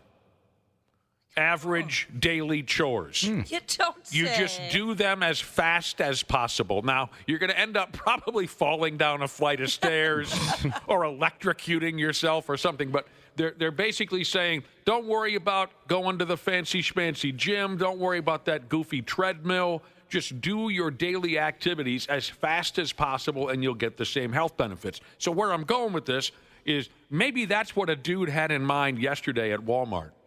My wife and I ended up nicknaming him Shopping Cart Cocaine Guy. Because we are as casual as possible, just with the shopping cart, right? And some dude just goes ripping by us. He's pushing this cart as fast as he can and looking furiously at the items and sweeping items. So either this guy's house was on fire or something, or he did a line in his car before he entered Walmart because we had to give him the nickname Shopping Cart Cocaine Guy. But also, maybe he's dialed into this new exercise theory to where you don't need a gym membership. You just do daily activities as quickly as you can. If I had to guess, I'd say he was doing everything he could to he realized, oh my God, it's Easter. I have prepared nothing. I got to get everything ready. Yep. And before I can make an Easter dinner somewhere. Well, I suppose it was 2, 3 in the afternoon. You might be right. Did you happen to notice, or were you able to, in his rushing, if he had a wedding ring on? No. Because that was my first thought, is that, oh, he's got an angry wife. And she sent him to the store and was like, and is mad at him because he forgot something. I hate shopping, so I get in and out as fast as I can. I'm not running with a cart or anything like that. But if you go to like a place like like one of those big warehouse centers. Sure. I was trying to avoid saying Sam's Club or Costco. No, I know what you mean. Yeah. So if you go to one of those, sometimes it's scary. Like, I get nervous at the aisles and intersections because there's people racing through those places, and they mean business. And if you get in the way, you're in big trouble. The parking lot alone is intimidating at those places. Yeah, sometimes it's crazy.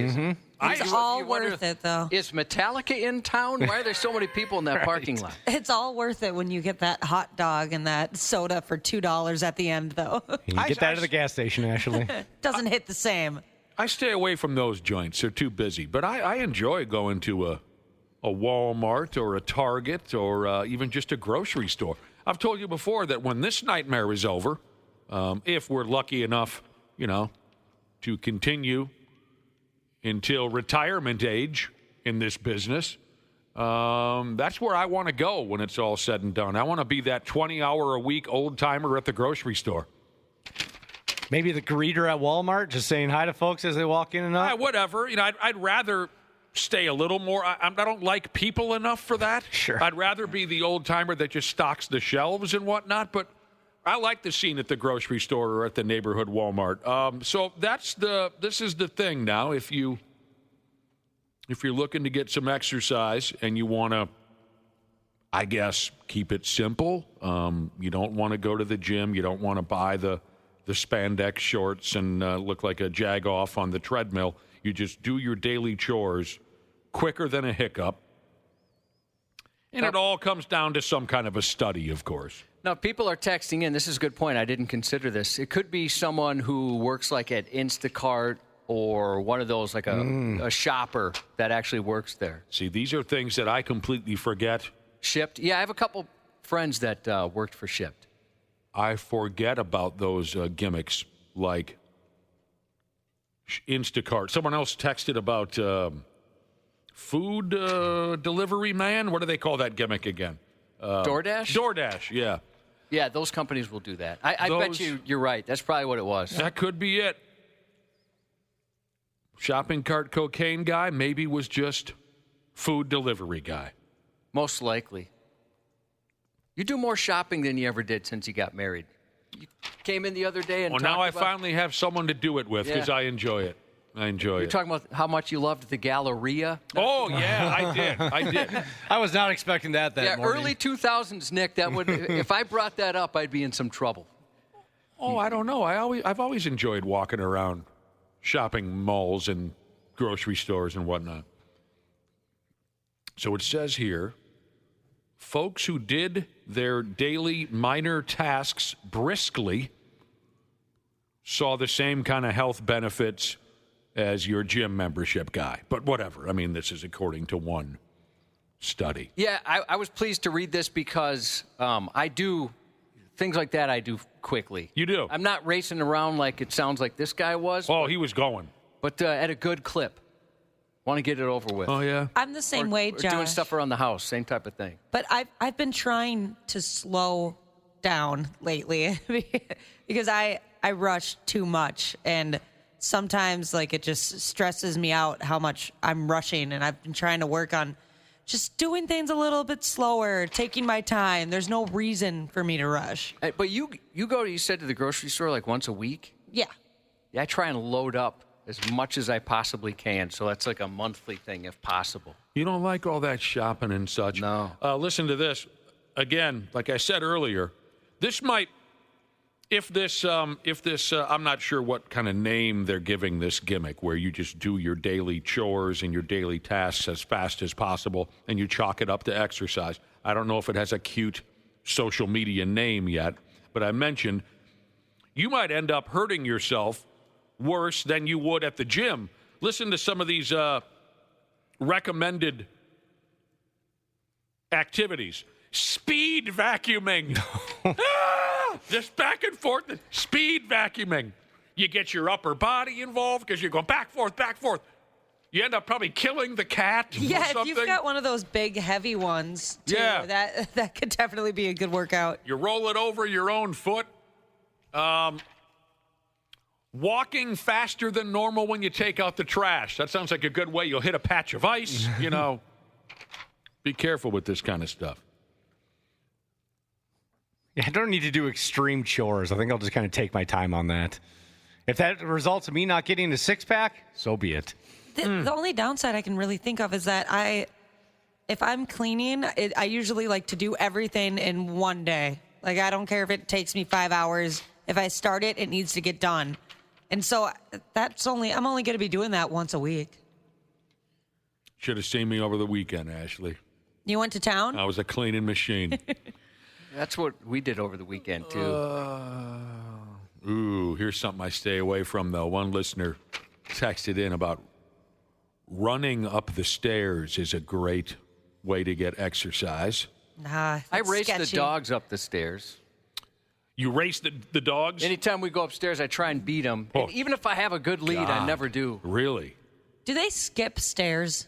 Are they big enough where they just... Absolutely. Yeah. On the way down, they basically slide down. I'll never beat them going down the stairs. I mean, to the point where they crash into the wall at the bottom of the stairs. They go so fast. I love that. Good for you. At your age, you can still run up the stairs. I have absolutely no chance to run up anything. Listen to this. This guy kind of talks like Ashley.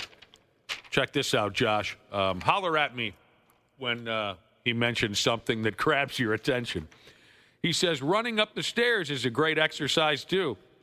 I still do it, and I'm 27. Oh, are you all the way up to 27? Yeah. Jesus Christ. When I was 27, I played beer league hockey, beer league softball. I drank all night. I was a maniac. You can still run upstairs and you're 27? Amazing you're even mobile at that age. He says his legs could crush a watermelon. That's pretty cool. This person says, when I turn the light off downstairs, I run up the stairs. Does that count? Yeah, that counts. One of those guys, huh? Oh, I don't know. I think I'll continue my regular pace when it comes to house cleaning and daily chores. Well, I'm like you, Ashley. I want to just get it over with in a day. Yeah, at least like the deep cleaning vibe. I don't do the dishes, but I try to vacuum and stuff like that every day. But I don't really have a choice when you have 3 dogs. 3 dogs, God, she there's says. so much hair. Why Wow. do they have so much hair? I'm sorry, what's the question? I said they have so much hair. Why do they have so much hair? Yeah, between the dogs and my wife, there's hair everywhere. I can't figure it out. How does it get in the freezer? I don't understand. Honestly, wow. By the way, I faked every orgasm. 93X. Half-assed morning show. Google shared a bunch of stats on the top things American kids have been Googling about adults. Now, I've never seen anything like that. I've never seen my son. What about Googling. porno? No, he's luckily for me. I don't have to have that conversation. He knows how to delete his porno. Well, I'm worried about that. Yeah, he's got an iPad stashed somewhere. Here's the thing, though. My router or whatever, my modem, it'll tell me everything that's been going on. So even if he goes to incognito mode or whatever, my modem is the tattletale. Heck yeah. So I can look at that. I can look at my Xfinity app, and it'll tell me, hey, no, your kid's looking at this kind of thing. Wow. So I do check that, too. I bet it sucks in the year 20 and 25 to be a 13-year-old kid and have techie parents. Oh, dude, it's not fair. And I realize that, too. Between cameras and I can tell when doors open and close, windows open and close. Yeah, that sucks. You understand everything there is to understand about a computer. And what did you were just using words I don't even understand. I mean, what were you saying? Well, I don't know if it's my modem or my router. You can figure out any damn thing. Even if he uses some kind of mode to cover up what he's searching, you can figure it out. Yeah, I mean, it's not super complicated, but... Well, it would be for me. It wouldn't be if I showed you. You just look at the app. It's easy. Wow. That just hit me. To be in the year 20 and 25, you're a 13, 14, 16, 17-year-old kid, and you have techie parents. Oh, I bet that blows. And even when the kids think they're getting one by on you, like my oldest. So he thought he was sneaking out and nobody knew it. We understood what was going on. Wow. All right. I have one on this. Well, never mind. Sorry. Once we get to it, this is the only one I can imagine him Googling on this list. So here are some of the things that kids are Googling about adults. It's not specifically about their parents, I guess, but just adults. Here are the top 5 questions that start with, why are adults so blank? Number 1, why are adults so mean? They think we're mean. Because we're all angry and exhausted. Well, maybe because you're being a little puke. Yeah. Yeah, I don't think he's Googling that. I'm usually not in a terrible mood. Why are we so mean? By the way, because you have to like punish them for something they did that was not great. Yeah, I remember I had a couple of buddies when we were real little where when their parents would get mad at them, that's how they would try to gain sympathy from their parents. You're being mean. Did it work? You know, no. Yeah. What? No. Oh, am but I? they would try it. No, just being your parent. Yeah, right. Exactly. You're being mean. By the way, I don't want to share this publicly, just so if there's kids listening. But people are telling me how my son could get around those protections I have. Yeah, I'm seeing that. And I didn't realize it was that simple. Yeah, there's one very easy one that I'll tell you I never considered it. So you're getting more advice right now from our listening audience as to how to bust your son searching inappropriate things on the internet. Now, here's the good thing. He's never going to see Ray J and Kim Kardashian at this point. Well, unless one of his buddies shows him. Oh. But here's the thing about that. He's kind of stupid. You know this. He's not. We set up a college fund, and that's just going to be wasted money. He's never going to be able to go. He just doesn't have the mental capacity, so he probably wouldn't figure this out. A lot of influence from his godfather, I would say there. But yeah, I never. Thank you for these texts. Never considered how easy it would be for him to get around that. Yeah. Very easy workaround. Yeah, but Cubby will figure it out. Not what? Yeah, with the brother and sisterhood's help, So I got to figure something else out now. He's got no chance to see that what do they call that gimmick? He's never going to see that night vision Paris Hilton movie at this point. I've actually never seen it. Oh, it's horrible. Just the audio. Oh, it is horrible? Yeah, it's pretty bad. Can you I love see much? Not really. I see everything. All right, the next question, most common question that kids are asking about adults, or I should say, the questions kids are Googling about adults. Why are adults so obsessed with Disney? Well, so that one was weird to me. My mother-in-law is. She is a Disney freak. Oh, yeah? Absolutely love that and Christmas. That's why we went to that Christmas store and got you guys those sexy ornaments. So thank God she's into it. Otherwise, I never would have known. But she's really, you could say, obsessed with Disney. So is my future mother-in-law. For Christmas, her Christmas tree is all Disney themed. So Mickey Mouse and Donald Duck and Goofy and Cinderella, stuff like that. Oh, yeah, I suppose the list is, I'm sure, much longer than I could attempt. Disney movies, all that stuff. Okay, I didn't know that was happening. The next Googled question, where kids are asking about adults: why are adults so stupid? Yeah, you're friggin' stupid. Yeah, you're the one that has to Google it, you stupid head. Go get a friggin' job. I never thought my parents were stupid, and my dad was actually very bright. In case my mom's listening, you too, but mostly my dad. I would say I thought they were just out of touch and just didn't get it. Yep. That was more than anything. Oh, yeah. Not stupid. They just didn't understand what was going on really in the world. God, I remember thinking that so much when I was younger, especially in my early teen years. Just, I never believed anything they said about the experiences they had when they were younger. I always thought, no, but for me, it's different. You don't understand. But no. We all had our moments where we thought we knew everything. Let me tell you this. I know I'm by far the smartest guy in town. But if a little kid ever calls me stupid, he better run. You don't know Dick Tracy, okay? You're a kid. Shut up. Next question. Why are adults so tired? So I was mentioning there might be one on the list. I think that's one I could see my son Googling. More so his mom, because she's teaching classes. She's in fitness, so she teaches these fitness classes all the time. By the way, text 651-989-9393 if you have a fitness joke for me. Oh, sure. So she teaches all these classes, so she gets pretty beat. Yeah, you'll get it someday, kid.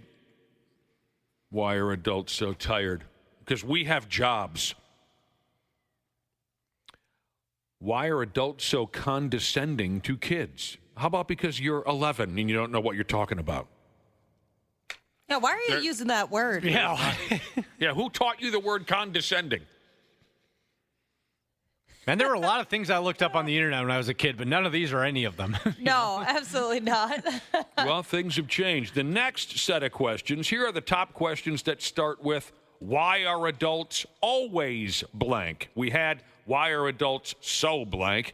Now it's, why are adults always blank? These are what kids searched on Google. Why are adults always so happy? Is something that kids have asked on the internet. I don't know, because They've got good parents. I'm going to say drugs and alcohol and good times. Alcohol and good times. Why are adults always late to trends? Because we don't care anymore. Mm-hmm. I would be if it weren't for having kids. I'm still kind of late. Like, I don't know, just a month ago I started saying slay, and apparently that's not cool anymore. Nah, that's way out. Oh, help me. Slay? What was, give me the context. Like something's cool. Killing it. Oh, that slays?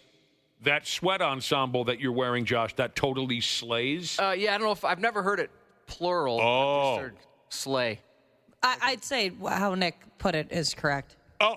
Slays? Yeah. I'm just saying I've never heard it that way. All right. Somebody would be like, hey, I got a new iPhone. Slay. Something like that. Okay. That's the worst way. Here's a text message. That's the worst way to use it. Yeah, that's the one that, because that is more like the younger kids use it that way. Got a text message here from local 34 Jesus, who texted in to say, I like how you're so offended by this, but me too. Shut up, kid. I feel you. Yeah. I generally don't like kids. Why did it make me mad that kids are looking up, why are we stupid? I don't know. What's wrong with you?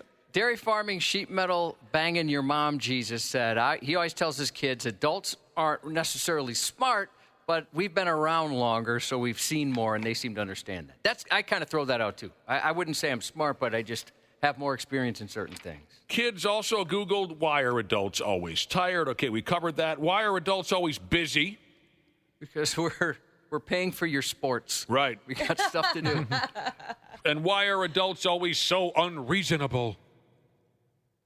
Again, with the big word. I can picture like a 13-year-old girl just crying at her keyboard and Googling that out of desperation. Why are my mom and dad so unreasonable? You know what Google they should have when you fill this out, your search, they should also say exactly why you think your parents are unreasonable, and I bet some of those excuses are hilarious. Yeah. I want to go on a date with a 19-year-old, and my parents are being totally unreasonable. Right? Yep. Oh, yeah. He's the best thing that's ever happened to me, and he loves me, and he understands me, but my parents won't let me go out with a 19-year-old because they're unreasonable. I'm a fifth grader. I get how this works. Right. I know how we're going to get married. I know what true love is. And my dad said he was a loser. But he's not. He's got a crotch rocket and a pierced ear. He's so cool. Yeah. That does sound cool, to be honest. You want to date him? Yeah, I mean, is he single? Do you have a sister? There you friggin' go. The 93X Half-Assed Morning Show. Well, if it isn't our wonderful podcast listener, the ones that all of us on Hams love the most. Dana here to give you a little gentle reminder to hit up our friends at Standard Heating and Air Conditioning and tune up that AC before it fully turns into crotch soup season. June through August are Standard's busy season for getting AC units up to snuff, so get ahead of the curve and have them ensure you don't have a summer where you pit out every shirt you own. Book in May during their pre-summer heat savings event, and you'll beat the rush and save yourself some walking around money. Call Standard Heating today or visit standardheating.com. Enjoy the show. We sincerely appreciate you checking us out each and every day. This episode is brought to you by Progressive Insurance. You chose to hit play on this podcast today. Smart choice. Progressive loves to help people make smart choices. That's why they offer a tool called Auto Quote Explorer that allows you to compare your Progressive car insurance quote with rates from other companies. So you save time on the research and can enjoy savings when you choose the best rate for you. Give it a try after this episode at Progressive.com. Progressive Casualty Insurance Company and Affiliates. Not available in all states or situations. Prices vary based on how you buy. Actor Michael Rosenbaum. He knows some of the most talented people in the business. Will Wheaton is here. Getting ready to do this podcast. I text my Star Trek family. That is a supernatural impulse. If you're here for Jay Moore, you found the right place. Have you always had a large personality? The nicest way anybody's ever put it. You always warn people out. From Twilight, Ashley Green. We were just like, no one's going to see this. This is not going to be a good movie. I really love the movies. Don't feel bad. The Inside of You podcast. Follow and listen on your favorite platform. Half-assed Morning Show. 93X. Let's welcome in our next guest, our bi-weekly Thursday guest, Dr. Andrea Johnston from Gurman Animal Hospital in Minnetonka. Hello, Dr. Andrea. Hi, good morning. How Good are morning. Great to see you again. You know what we were talking about earlier? We and our listeners, if that's the proper English, we're trading animal attack stories. Folks talking about being bitten by dogs, cats, moose, cows, horses, goats. What am I missing, Josh? Fish, sharks, alpacas, Chickens. Nobody chickens. texted They bite me. I guess people said birds. Fighting cock. Yep, Yeah. that was one of them. A lot of great stories. How many times have you been attacked, and by how many different animals, personal and professional? Like when you were a kid, were you bit? No, I was not bitten by a dog until I actually started practicing. Okay. Because I have a horrible story from my childhood. My dog tried to kill one of Josh's kids once. So you were never bitten as a kid? No, I wasn't. My sister was when she was younger, but I will tell you this. I could never be a hand model. My hands are so beaten up. Really? Specifically from cats and scratches versus bites. Well, I've never noticed, if that makes you feel better. Thank you. I appreciate that. Weird coincidence here. I grew up with someone who became a hand model. Really? That's how I found out that was a job. I thought they were kidding. I didn't understand. They're living on the high side of town? Like if you have like a pump soap, it would be her hand that's pushing the soap down in a commercial, something like that. I'll be damned. It's a thing. It's a real job. Yeah. So you were never bitten until you started working for Real Skis. Right. And I have some techs who and actually, no, I don't. I think all of our doctors have been bitten. Yeah. But some techs are very adamant that they have yet to been bitten. Are you jumpy? I mean, do you get nervous, or is it just if you're doing what you do, you just know it could happen? You can read the cues, but there are some animals that just don't give any. But we are frequent flyers at the emergency clinic because every time you get bit, you got to start antibiotics. And that was the other thing we were discussing. We wanted you to, as a professional, obviously, to clarify this for us. The rabies process, how do I say this, Josh? Like, what does the animal go through when let's say it bites a child? What does the animal have to go through? What does the child have to go through? All the legalities of that. So if they are not up to date on rabies, the city has to get involved because each city has different regulations against rabies. That's what happened when Nick's dog tried to kill my kid. The city got involved. Yeah. I didn't realize that. He's got the cops at his house and everything. Yeah, the emergency room called the cops. Yep. And they told us later, we have to. I had no idea until the cops showed up at our house. Yeah. And they have to be isolated or quarantined for 2 weeks. Some animals longer, depending on how overdue they are on vaccines. Okay. If they are up to date, though, they can. Yes, Okay. they can show, yes, I'm up to date Right. and have the vaccines, but or certificate, but they have to be quarantined or isolated. Some have to be quarantined or isolated, like at the station or at a like a pound. They go into a real jail cell. Yeah. Well, we were talking about this because I've been to your clinic once. Yeah. When we were saying you're probably 2-3 years old at the time. And it was to bring Nick's dog. And because when the cops came, they said, hey, we got to take the dog. You can't get a hold of the owner. We got to take it. And so luckily they gave me enough time to finally, Nick was out of town. He was in Hawaii. So they gave me time to get a hold of him. And then I brought him out to Gurman Animal Hospital. Yeah. So just because. At 1 o'clock in the morning. Yeah.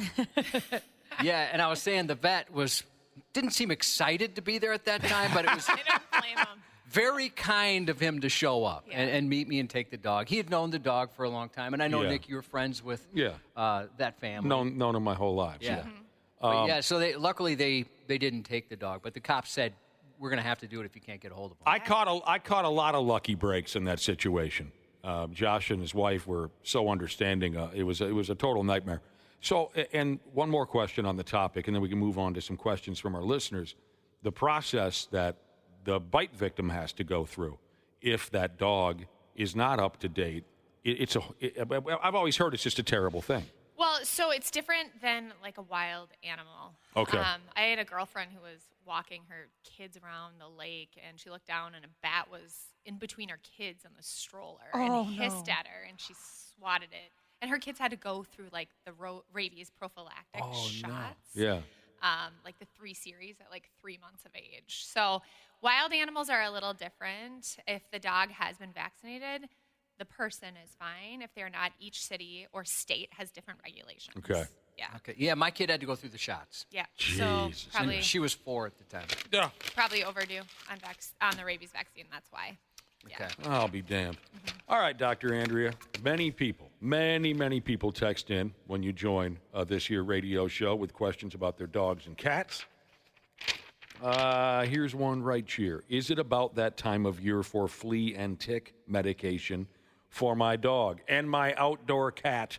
They want to know your recommended style, collars, drops. Yeah, absolutely. I found a mosquito in my house yesterday. Oh, no. So heartworm we recommend year-round now. And honestly, because it's been so seasonably warm, and 74 last Friday. Right. Flea and tick should be used all year round, especially if they're around other dogs. Doggy daycare, you do not want fleas in your house. We don't mess around with the heartworm. I didn't know it was that big a deal, but one of our dogs had it and, almost died. He was a stray, and so he was, I can't remember, they had to keep him in a kennel forever because they didn't want him moving around to get his heart rate up. Yeah, they have to be exercise restricted for 6 months. Yeah, it was a long time. Shots. And it's like $3,000. The drug is super expensive. Mm-hmm. But I would do year-round, and they now have combo heartworm, flea, tick, and intestinal parasites all in one. All in one? There's like a shot? NexGard Plus. It's a chew. There's Simparica Trio. There's Credelio Quattro, which is there new. one you like? Honestly, they're all very similar, just different manufacturers. So you can knock it all out in one once a pump. month. Okay. Yeah. What about a 3-year-old lab who randomly pukes 3 or 4 times a day? This has happened almost monthly, this person said. They believe that they're eating stuff in the yard, like grass, deer poop. How do we get her to stop? Labs, they eat everything. Oh, she also had Giardia. Is that how you pronounce that? Yep. And they want to know, would that make a sense? As a puppy. So I actually just looked at my phone this morning. I have 2 dogs that are positive for Giardia, and it's so hard to get rid of. So I'd make sure that dog is cleared of Giardia, because that certainly could be the cause. They can be partially obstructed. I've seen dogs eat corn cobs and then vomit it up 6 months later. Whoa. It's been sitting in that stomach. Oh, heck. Or you take X-rays and you'll see rocks in there. So I would get that dog checked out, considering there's a pattern. Man. Yeah. And isn't that something? And I bet that dog was, just a happy character despite carrying a corn cob in his belly for 6 months. Golf balls. We had a golf ball, and the dog came in for X-rays for something else, and we found the golf ball. Oh, my goodness. It's crazy. How miserable would we be if you're carrying a golf ball and a damn corn? I can't imagine. Here's a question for Dr. Andrea. Is there anything about a dog's eyes that can be a hint that they are not well? Now, here's some background. This individual has a lab. Her eyes always look very bloodshot. I love the way this wraps up. As if she's not sleeping well or she has a drinking problem. Bloodshot eyes. Are the eyes a sign of...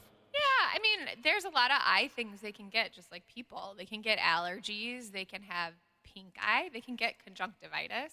It also can be an indication of high pressure in the eye, like glaucoma. Oh. So I'd get that dog's eyes checked out. Okay. They always check my dog's eyes when they do like if I bring her in and she's sick. And they said, I think they're like alertness. Does that sound for right? Sure. You're looking to make sure they're not like listless or down and out. Responsive. Eyeballs just kind of floating around. You know what I mean? That does happen. Yeah. That would break my heart. Yeah. Well, my Springer Spaniel had a stroke years and years ago. Yeah. What was that like to see in person? She just was wobbling and then would just kind of flop down on her belly. And she trying to be herself, trying to get up. But, like stepping over very, very wobbly. And we were told she was having a stroke. I remember bringing her home, and Dr. Andrea, maybe you've used this before. They said, I mean, they said if you have to, pile up dressers and things, like make a tight circle, because, something about her eyes, make as small a space as possible for her to be in. So I laid on the floor with this Springer Spaniel surrounded by dressers and stacks of clothing to almost make like this teepee for the two of us. And it passed after a while. I don't remember.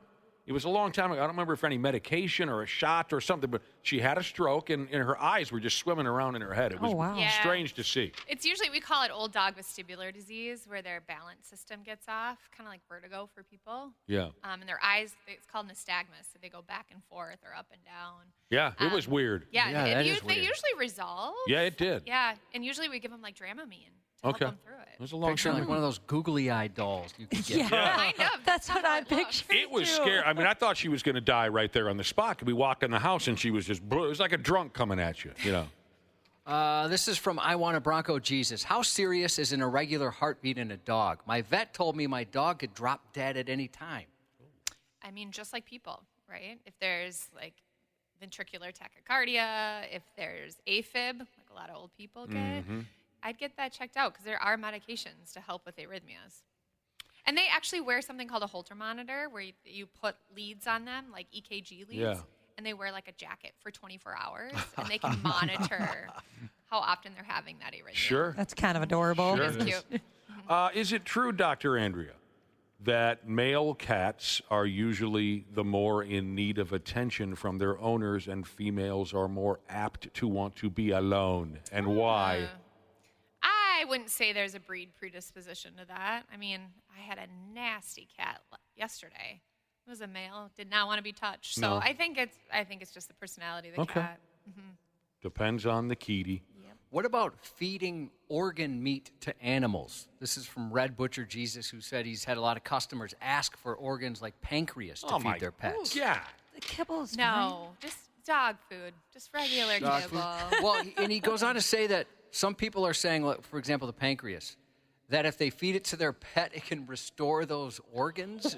Definitely not. What? So that's somebody If that saw were the that on case, the we'd internet. be eating raw organs, Yeah. right? Like, I know. Yeah. That's correct. Your grandpa's Bonkers. liver goes bad. He eats a liver, and he's next day he's fine. Who All posted grandpas that love on liver. Somebody posted that on Facebook and someone ran with it. That's what I'm wondering. Yeah. That sounds like a good way to turn your dog into a werewolf, feeding it bloody organs. My Well, I will God. tell you this too. I have a lot of clients that their dog is anemic, and they will feed it like liver or things that are high in iron. Doesn't help. Okay. Don't do that. All right. Yeah. People they hear rumors, they hear Totally. stories. This sounds kind of scary, but also it's an adorable name, I have to admit. Dr. Andrea, what is little white shaker syndrome? Yeah. What is that? Yeah, we see that in a lot of like Westies, West Highland White Terriers, and it's a breed predisposition where they can actually have an abnormality in their brain that causes them to tremor. They tremble, they tremor. And it's deadly? Or? No, typically not. Okay. No, but you got to rule out all the other things before you say it's little white shaker syndrome. So little white dog just kind of trembles, Yeah. and it's concerning, but not overly concerning. Typically, they have a normal life. Huh. What about this from I Would Do It Again Jesus, who has a blue healer? We had a blue healer mix. They're crazy. Yeah, absolutely. 5 months old, super hyper, chewing on the baseboard, shoes, leather couch, floor, sticks, rocks. Is there anything we can do to help that? He said they have almost every bone, chew, rope, and dog toy made, but the dog prefers to eat the house. Yeah, I mean, it's a 5-month-old dog. That's very common because they're teething, 1, and 2, it's a high-energy breed. I would get that dog into agility. That is very common for that breed, and maybe it might stimulate the dog and wear it out. We had a boxer blue healer mix. I love that dog, but my goodness, that thing was... That's a breed. Yeah. So you're talking about He had a motor. running the tracks like you see on television? Yeah. Yeah, That's so they're cool. very smart with that, and it would really stimulate that breed. Unbelievable when you watch So some of cool. those animals dogs operate on that, whatever they want to call it, an obstacle course. And you know what? I don't know about you guys, but the first thing that comes to mind, I always say, there's no way I could keep up with that friggin' dog. I think about that every time. Because yes. the owner runs with them. Oh, yeah, it's a workout. I'd end up with that AFib that Dr. Andrea was talking about. Do you know what my daughter and I watched the other night was Best in Show? Oh, I've never seen that. She had never seen it. That's a riot. It is the best. I I've heard forgot it's how good it hilarious. was. Yeah, it just reminded me of that. Or is it kind of the announcers that make that movie? Is All of that... it. That's The what everyone Bumblebee talks and about. Those are all the clips I ever see. My favorite characters are Eugene Levy and his wife. Is it Catherine O'Hara? Yeah. They are so funny. Best in Show is a Yeah, great it's the movie. best. We are back for more with Dr. Andrea Johnston from Gurman Animal Hospital. Plenty of pet questions coming in from our listeners. And Dr. Andrea has nailed it so far, as usual. And I want to compliment our listeners again for some really great questions this morning. I mean, not that other weeks you've been terrible or anything, but just especially great questions like this one here. My promiscuous dog is pregnant, says a listener. What should I have ready at the house for when the time comes? What a hussy. A lot of work. A lot of work. Yeah. You need a whelping box, so you either can buy one or make one What to is keep that? the puppies contained Okay. in an area where she can labor and deliver. Uh-huh. A Um, whelping box. a whelping box. I've seen those in videos. Yeah. Would it be the same for a promiscuous coworker who recently announced she was pregnant? Yeah, we'll get you a whelping box, Ashley. Really, they do. I mean, nature, right? They really do it on their own. It's Right. messy, just like making sure it's clean so they're not ingesting each other's feces and all that stuff. Oh, God. A friend of mine's mom works as a whelper, and there's times where she's like 24 hours straight, with Yep. the dog. And it's a process. It's not just, oh, we got puppies, fun. I've never heard of that. I haven't either. It's like a doula. Yeah. That's so cool. And so that's what somebody does for a living? Well, she's a volunteer at a dog place, and that's part of what she does. Is she's helps the pups. There's dogs that are going to become service dogs. So the puppies that she whelps are then going to training to become service dogs. In prisons or for people with disabilities. Never heard that term before. One more real quick. One of the questions about what do I get ready for when my dog's going to start pushing out puppies. Is it true that I should not touch any of the puppies right away? Mom might ignore them. Yeah, I mean, they can neglect their puppies, so I would be sure to let her do the majority of the, caring for them. Moving them around. Yeah, I think there's a few important things. One, to make sure you count the puppies before they're delivered by having an X-ray, so you know how many to expect. That's a good Because one. if they get stuck, then mom can get really sick. We had that problem when we were kids. Yeah, and then make sure they're all nursing. Okay, right. Yeah. When Megan Marie, the best girl in the whole world, pumped out 10 puppies, 2 of them didn't make it. One of them got stuck, and we didn't know it until it was too late. And the other was not able to nurse. It had some kind of a cleft palate? kind of an abnormality. But the 8 that survived were wonderful. Is it true that some dog mothers, or is it fathers maybe, they'll eat them? I know that's true for polar bears. Oh, that's awful. The male will try and eat its baby. What? I think there's a lot of animals like that in nature. But maybe not golden retrievers? I've never seen it. That would just be so. I heard that once, and I was like, that would be But I will also horrific say to witness. it's not very often where the male and the female are together when the puppies are born. Usually people are Right. using a stud. All right. Yep. Yes, Cubby. Here's a question from I'll Try Anything 4 Times Jesus, and I'm curious to know this too. Do vets ever perform surgeries on mobsters like they do in the movies, like a gunshot wound here and there? I mean, we'll see gunshot wounds. We'll see that, but Never on a mobster? never on a mobster. Crappy eyesight cheeses. She said, I'm a disabled gal, quote unquote, blind. Also in a financial difficult situation. I have a puppy, 6 years old. She's everything to me. Is there any way to get her the typical vet care she needs when you don't have an expendable income? Yeah, I mean, there's Mission Animal Hospital in Bloomington does an amazing job. They work on a sliding scale, so I would recommend hitting that up in Bloomington. What's that called? Mission Animal Hospital. Okay, that's good to know. Yeah. Is it common, Dr. Andrea, for pets who are acting very sick at home to suddenly start acting normal when they get to the vet just because they're scared and their adrenaline kicks? My car does hate that. when they do Yes. that. 110%. I Yeah. hear that every day. That makes me this so is the best mad. she's looked in 3 days. Really? Oh, yeah, because they're just amped up and their adrenaline's up. And Yeah. I never would have considered something like we that. see it all the time. That pets could be great actors. That's why I always try to take videos and pictures of them before they go to the vet. To be like, yeah, Smart. see, she's lying. I never, ever would have thought of that. Yep. Best husband ever, Jesus wants to know deli meat. Is that okay for dogs? It's the only thing my GSD will eat his allergy pills with. Yeah, absolutely. Everything in meat's okay? moderation. I'm a fan myself, Yeah. I love it. Yeah. to be honest with you. Kind of hope you're going to say it's bad for dogs, and that just means more for me. Yeah. My dog likes to bite people's pant legs. Flowy pants or bright colors are a definite target. Now, that in just amateur opinion, a dog sees that and it looks like a moving chew toy, does it not? Like flowing pants. My dog does that with wheels or anything that spins. So it must spook the dog for some reason. I would just be careful with that dog if they're having people coming over. So a skateboard goes by and your dog wants he to. tries. My kids on their bikes, you know. If I spin in a chair in our house, he Oh, goes even that. nuts. Wow.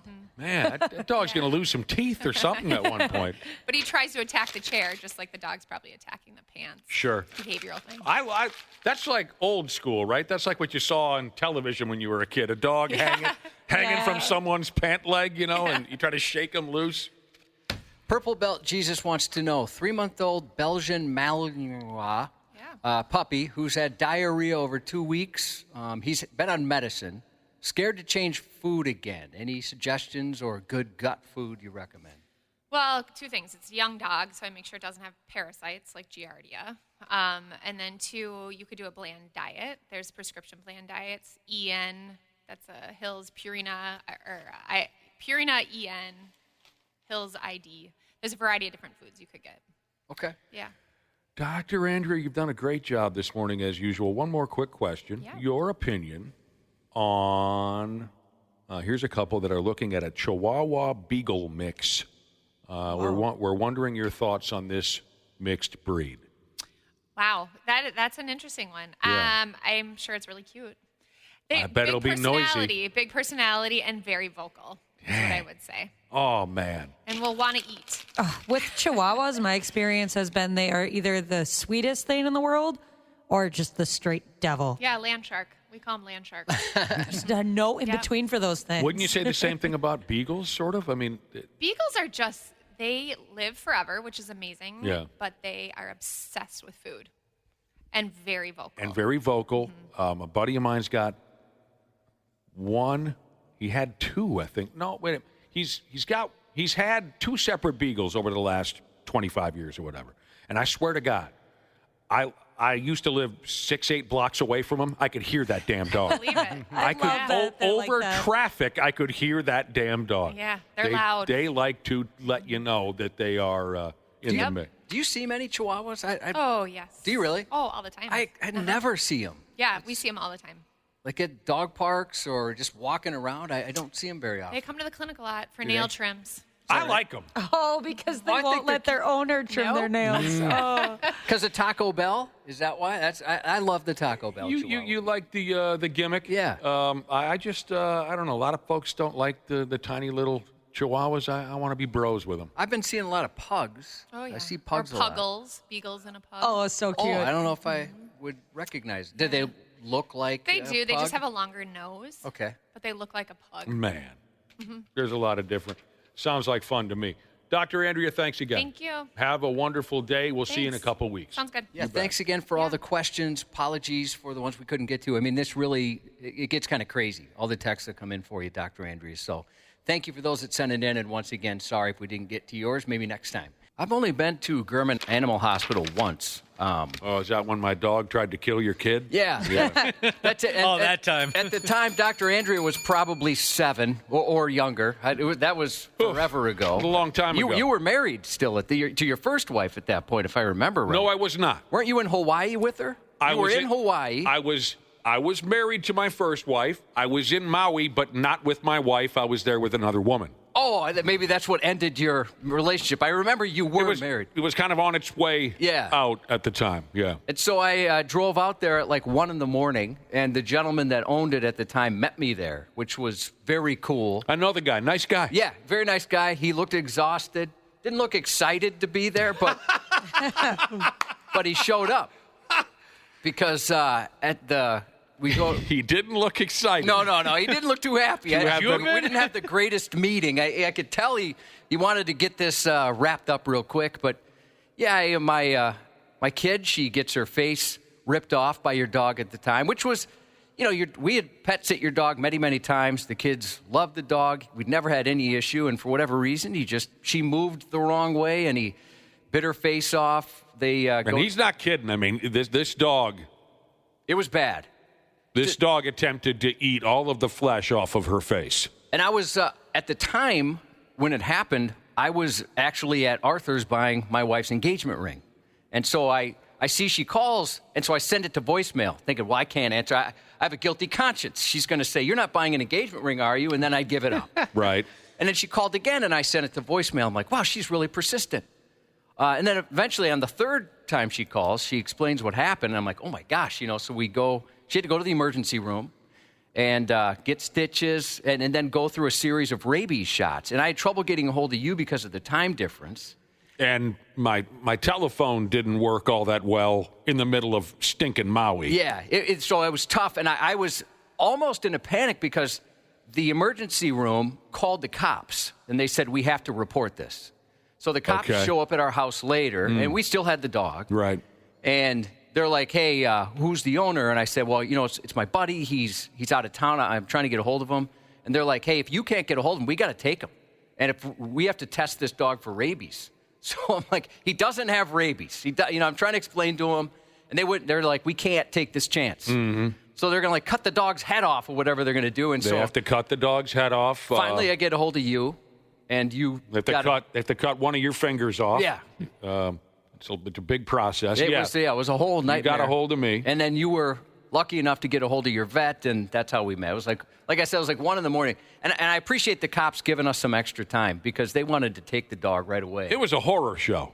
Yeah, it was a pretty scary moment. It was an absolute nightmare. A lot of shots you got to get if they're worried about what's it called? It's rabies, by the way. Yeah, that sucks that she had to go through all of those, and the dog, had his rabies shots. Because is that even necessary if the dog's got its vaccines? I wouldn't imagine so. Well, because they asked me. We can ask our vet. Write that down, Ashley. We'll ask the veterinarian. But that's what they asked. Do you have any proof? I'm like, well, no. I mean, I'm just taking the dog's word for it. He said he's cool. That was terrible. It was just terrible. I felt so awful. Here I am, hundreds of thousands, millions of miles away, I think. Well, you're a totally different country in Hawaii. In Maui, right. I mean, I'll never forget that phone call. You're calling me from the vet's office, right? No, I wasn't at the vet. At the time, I called you from home because the cops showed up.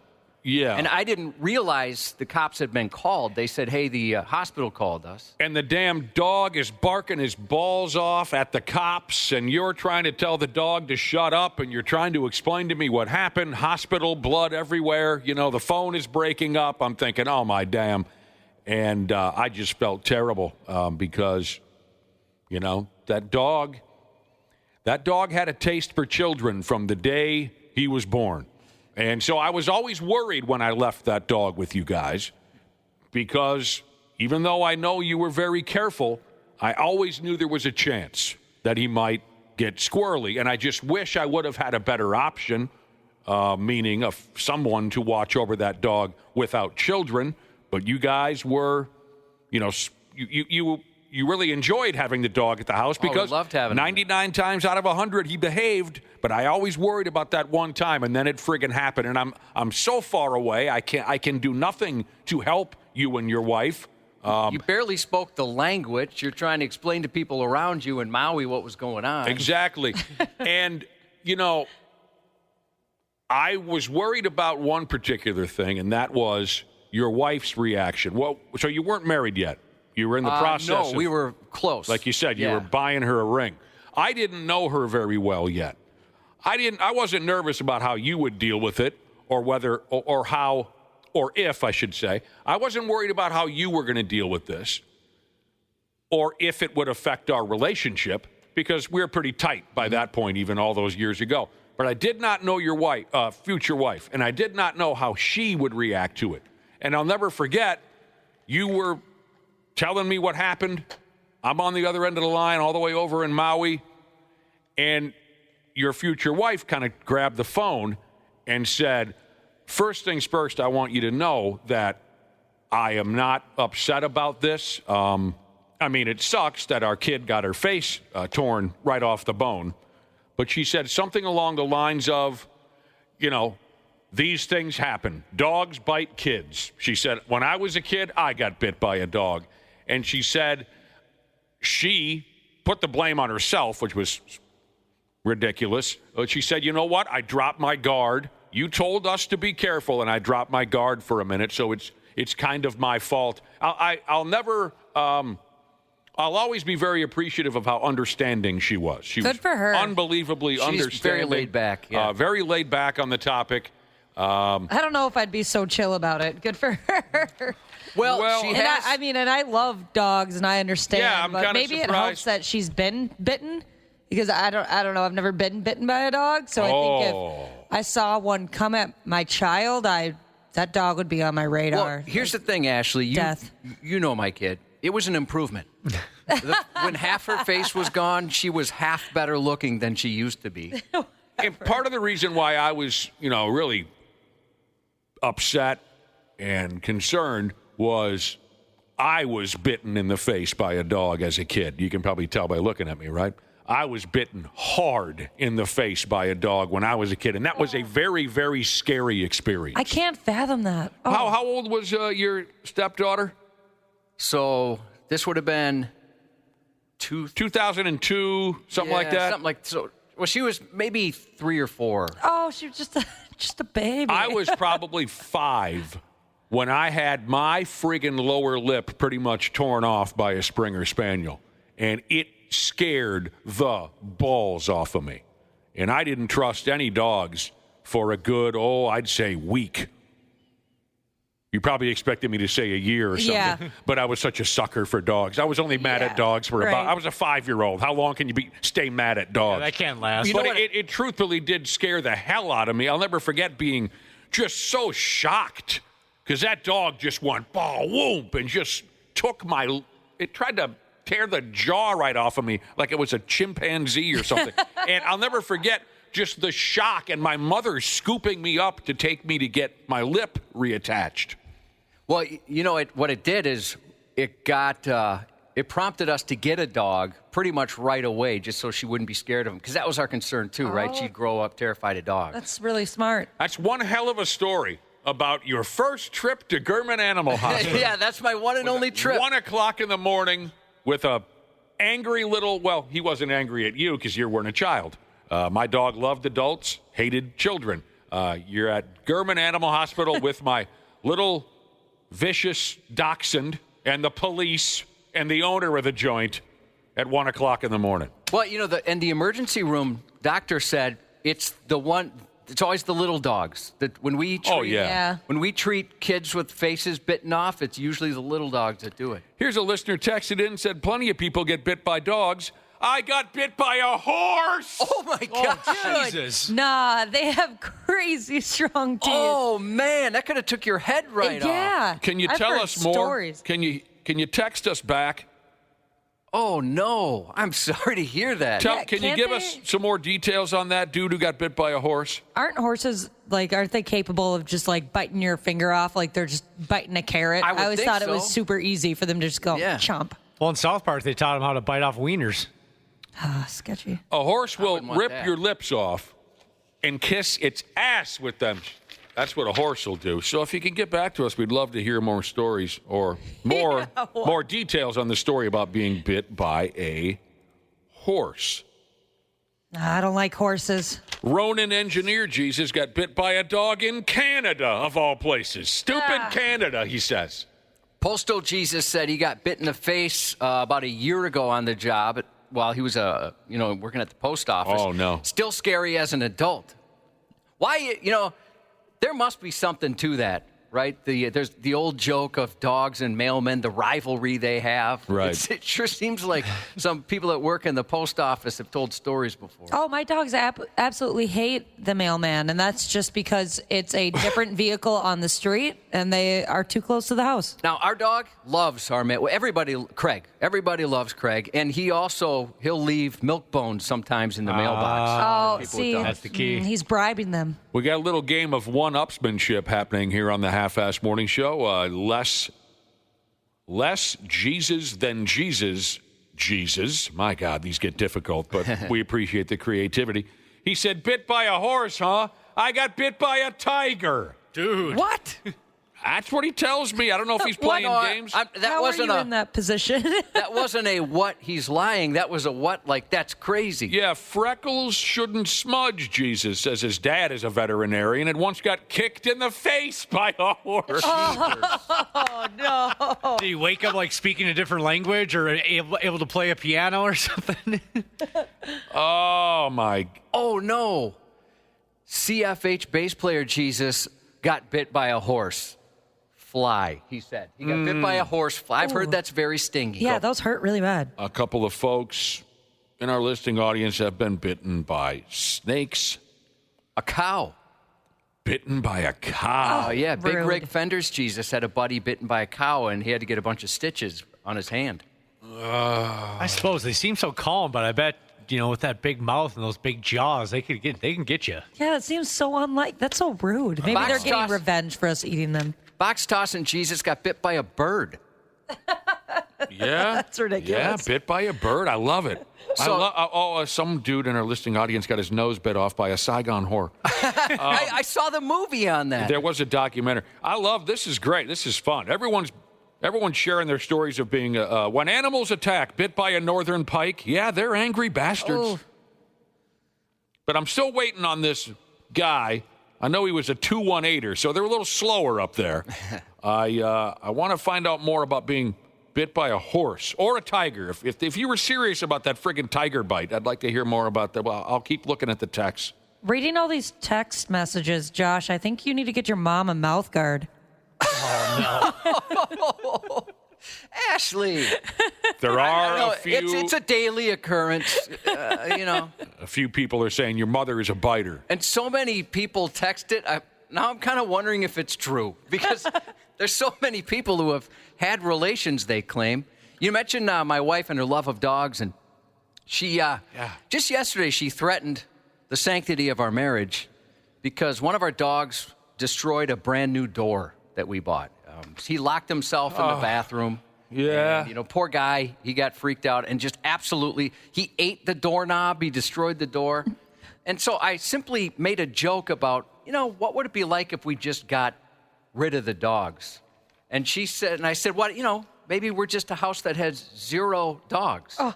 And she said, I'd rather be a house that had 0 husbands. She threatened me yesterday. Yes, love that. With a divorce. She's a dog nut. Jackrabbit Jesus got bit by his grandkids.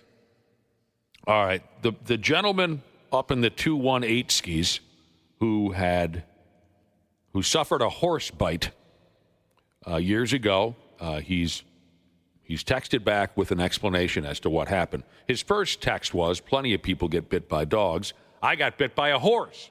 He says, I grew up on a farm, went out to feed the horses.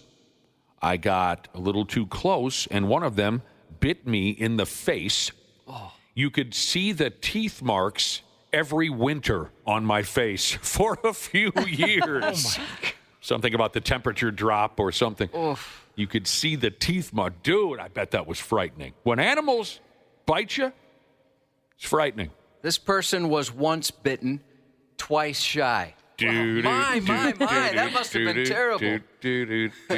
Rocking down the world with me, little girl. I'm a humming and a strumming. 1989, Great White. Oh, a few people have been once bitten, twice shy. Is that right? You're good. You're good. A lot of yous have been taken.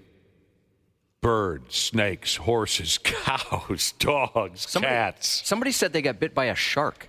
Tell us about that one. Dude, I would never, Josh, I would never even get into a bathtub again. if I were bitten by a shark. That's terrifying. That's my to me. greatest fear. Yeah. I mean, aside Because you from can't see them, I mean, that... I was talking to our big boss, and I learned that he once went swimming with sharks and started to get a nosebleed when he was in there with them. Are you kidding me? And I guess, I mean, this makes sense, but I learned that when you get a chance to do that kind of stuff, they overfeed the heck out of the sharks so that they don't want to eat you. Oh, he's in a tank or Yeah, something? and oh, I was like, I was so you're picturing just- he was in the ocean. No, so Okay, I was like, so you're just okay. trusting that they ate enough food? I don't know about that. All right, his new nickname, this is the big boss. Yeah. His new nickname, Chum. From now on, we're calling him Chum. That's not bad. Ginger Healthcare Accountant Jesus texted in a picture where he got bit. He was also dog sitting. He got bit, got 12 stitches. That looks very painful. How many did that kid of yours get from my little Boy, dachshund? I don't remember. It was so long ago. The I Oz don't remember. man. She still got the... she You never... can see a tiny little bit of it. Yeah, I forget. I look at her a lot. But yeah, she's got... You can still see that... We had told her, hey, you know what, Wolf... And you were like, I'll pay for anything. I'll pay for whatever. You know, and right. we were like, it's not necessary. And we had said, hey, if you ever want to look into plastic surgery or something, we will. And she never was interested. It was nothing that... Oh, here, my wife just texted me, 10 stitches. If you ask me, the only reason why I can still notice the very small marks on your stepdaughter's face is because I know the story. I think if folks weren't aware of the fact that she had been bitten, I don't think folks would say, hey, what happened to you? No, it's not I've never super noticed. obvious. It's not obvious at all. Every once She in a had to while. point it out to me, and I was like, oh, yeah, I've heard that story. That's nuts. So our big boss, Chum is the new nickname, got into some kind of a tank at some special aquarium or something and swam with sharks. He's touching them. Did he tell you? But you said they told him, don't worry about it. We overfeed them. They won't. No, I would not. And your question was, would you trust that? No, I would not trust that. Other than airplane rides, my greatest fear is garbage creatures that live in the ocean. I hate everything in the ocean. Yep. The ocean is a very scary place. The ocean sucks. Scoop everything up and throw it into a trash can. The ocean was a mistake. There's It was a parts of mistake. it we haven't even been able to explore. Right. That doesn't sit right with me. Scoop it up and put it in a trash can. Where was I going with this? Oh, when I was in, all the way back to the beginning of our conversation, when I was in Maui, we went snorkeling. I hated it. I didn't last very long, maybe 10 minutes, and I got the hell out of there because I saw something down there that I did not like. But I remember when we're talking to the dude who's running the snorkeling stand or whatever, when we talked to him about my first question was, are there sharks in this bay? And he said, well, yes. And I said, well, I want nothing to do with it. And he said, no, dude, don't worry about it. He said, do you see that buoy out there? And do you see that kind of fence line in the water? And yeah, there was like this long fence line in the water. It was shallow. And he said that the sharks typically don't come over this way. They don't normally cross past that fence line and that buoy. And I said, what's stopping them? Yeah, I don't like that. But that was his attempt to reassure me. And I decided to go for it. Like I said, I was so spooked by those comments that I knew I wouldn't last long, and I lasted maybe 10 minutes. You know, yeah, they don't normally go beyond that buoy. They don't give two pumps about that friggin' buoy. He just wanted his $18 for his snorkel kit that I rented for 10 minutes. I don't like that at all. When I went snorkeling, for some reason, that completely slipped my mind. The possibility of there being sharks. It never dawned on you? Just because, I don't know, maybe I was just so happy. You're And excited. I was in such a good mood. But we did have, I remember the boat guide called us in. And he was very calm about it. Once we got into the boat, he informed us that he called us in because there was a giant octopus under where we were snorkeling at. And I guess they can get really aggressive and territorial. Yeah. I was like, I'm really glad you didn't tell me that when I was in the water because I would have panicked and probably drowned. Oh, God, I would have thought about an octopus. Right? Squirrels, donkeys, other things people have been bit by. Fighting donkeys. cocks.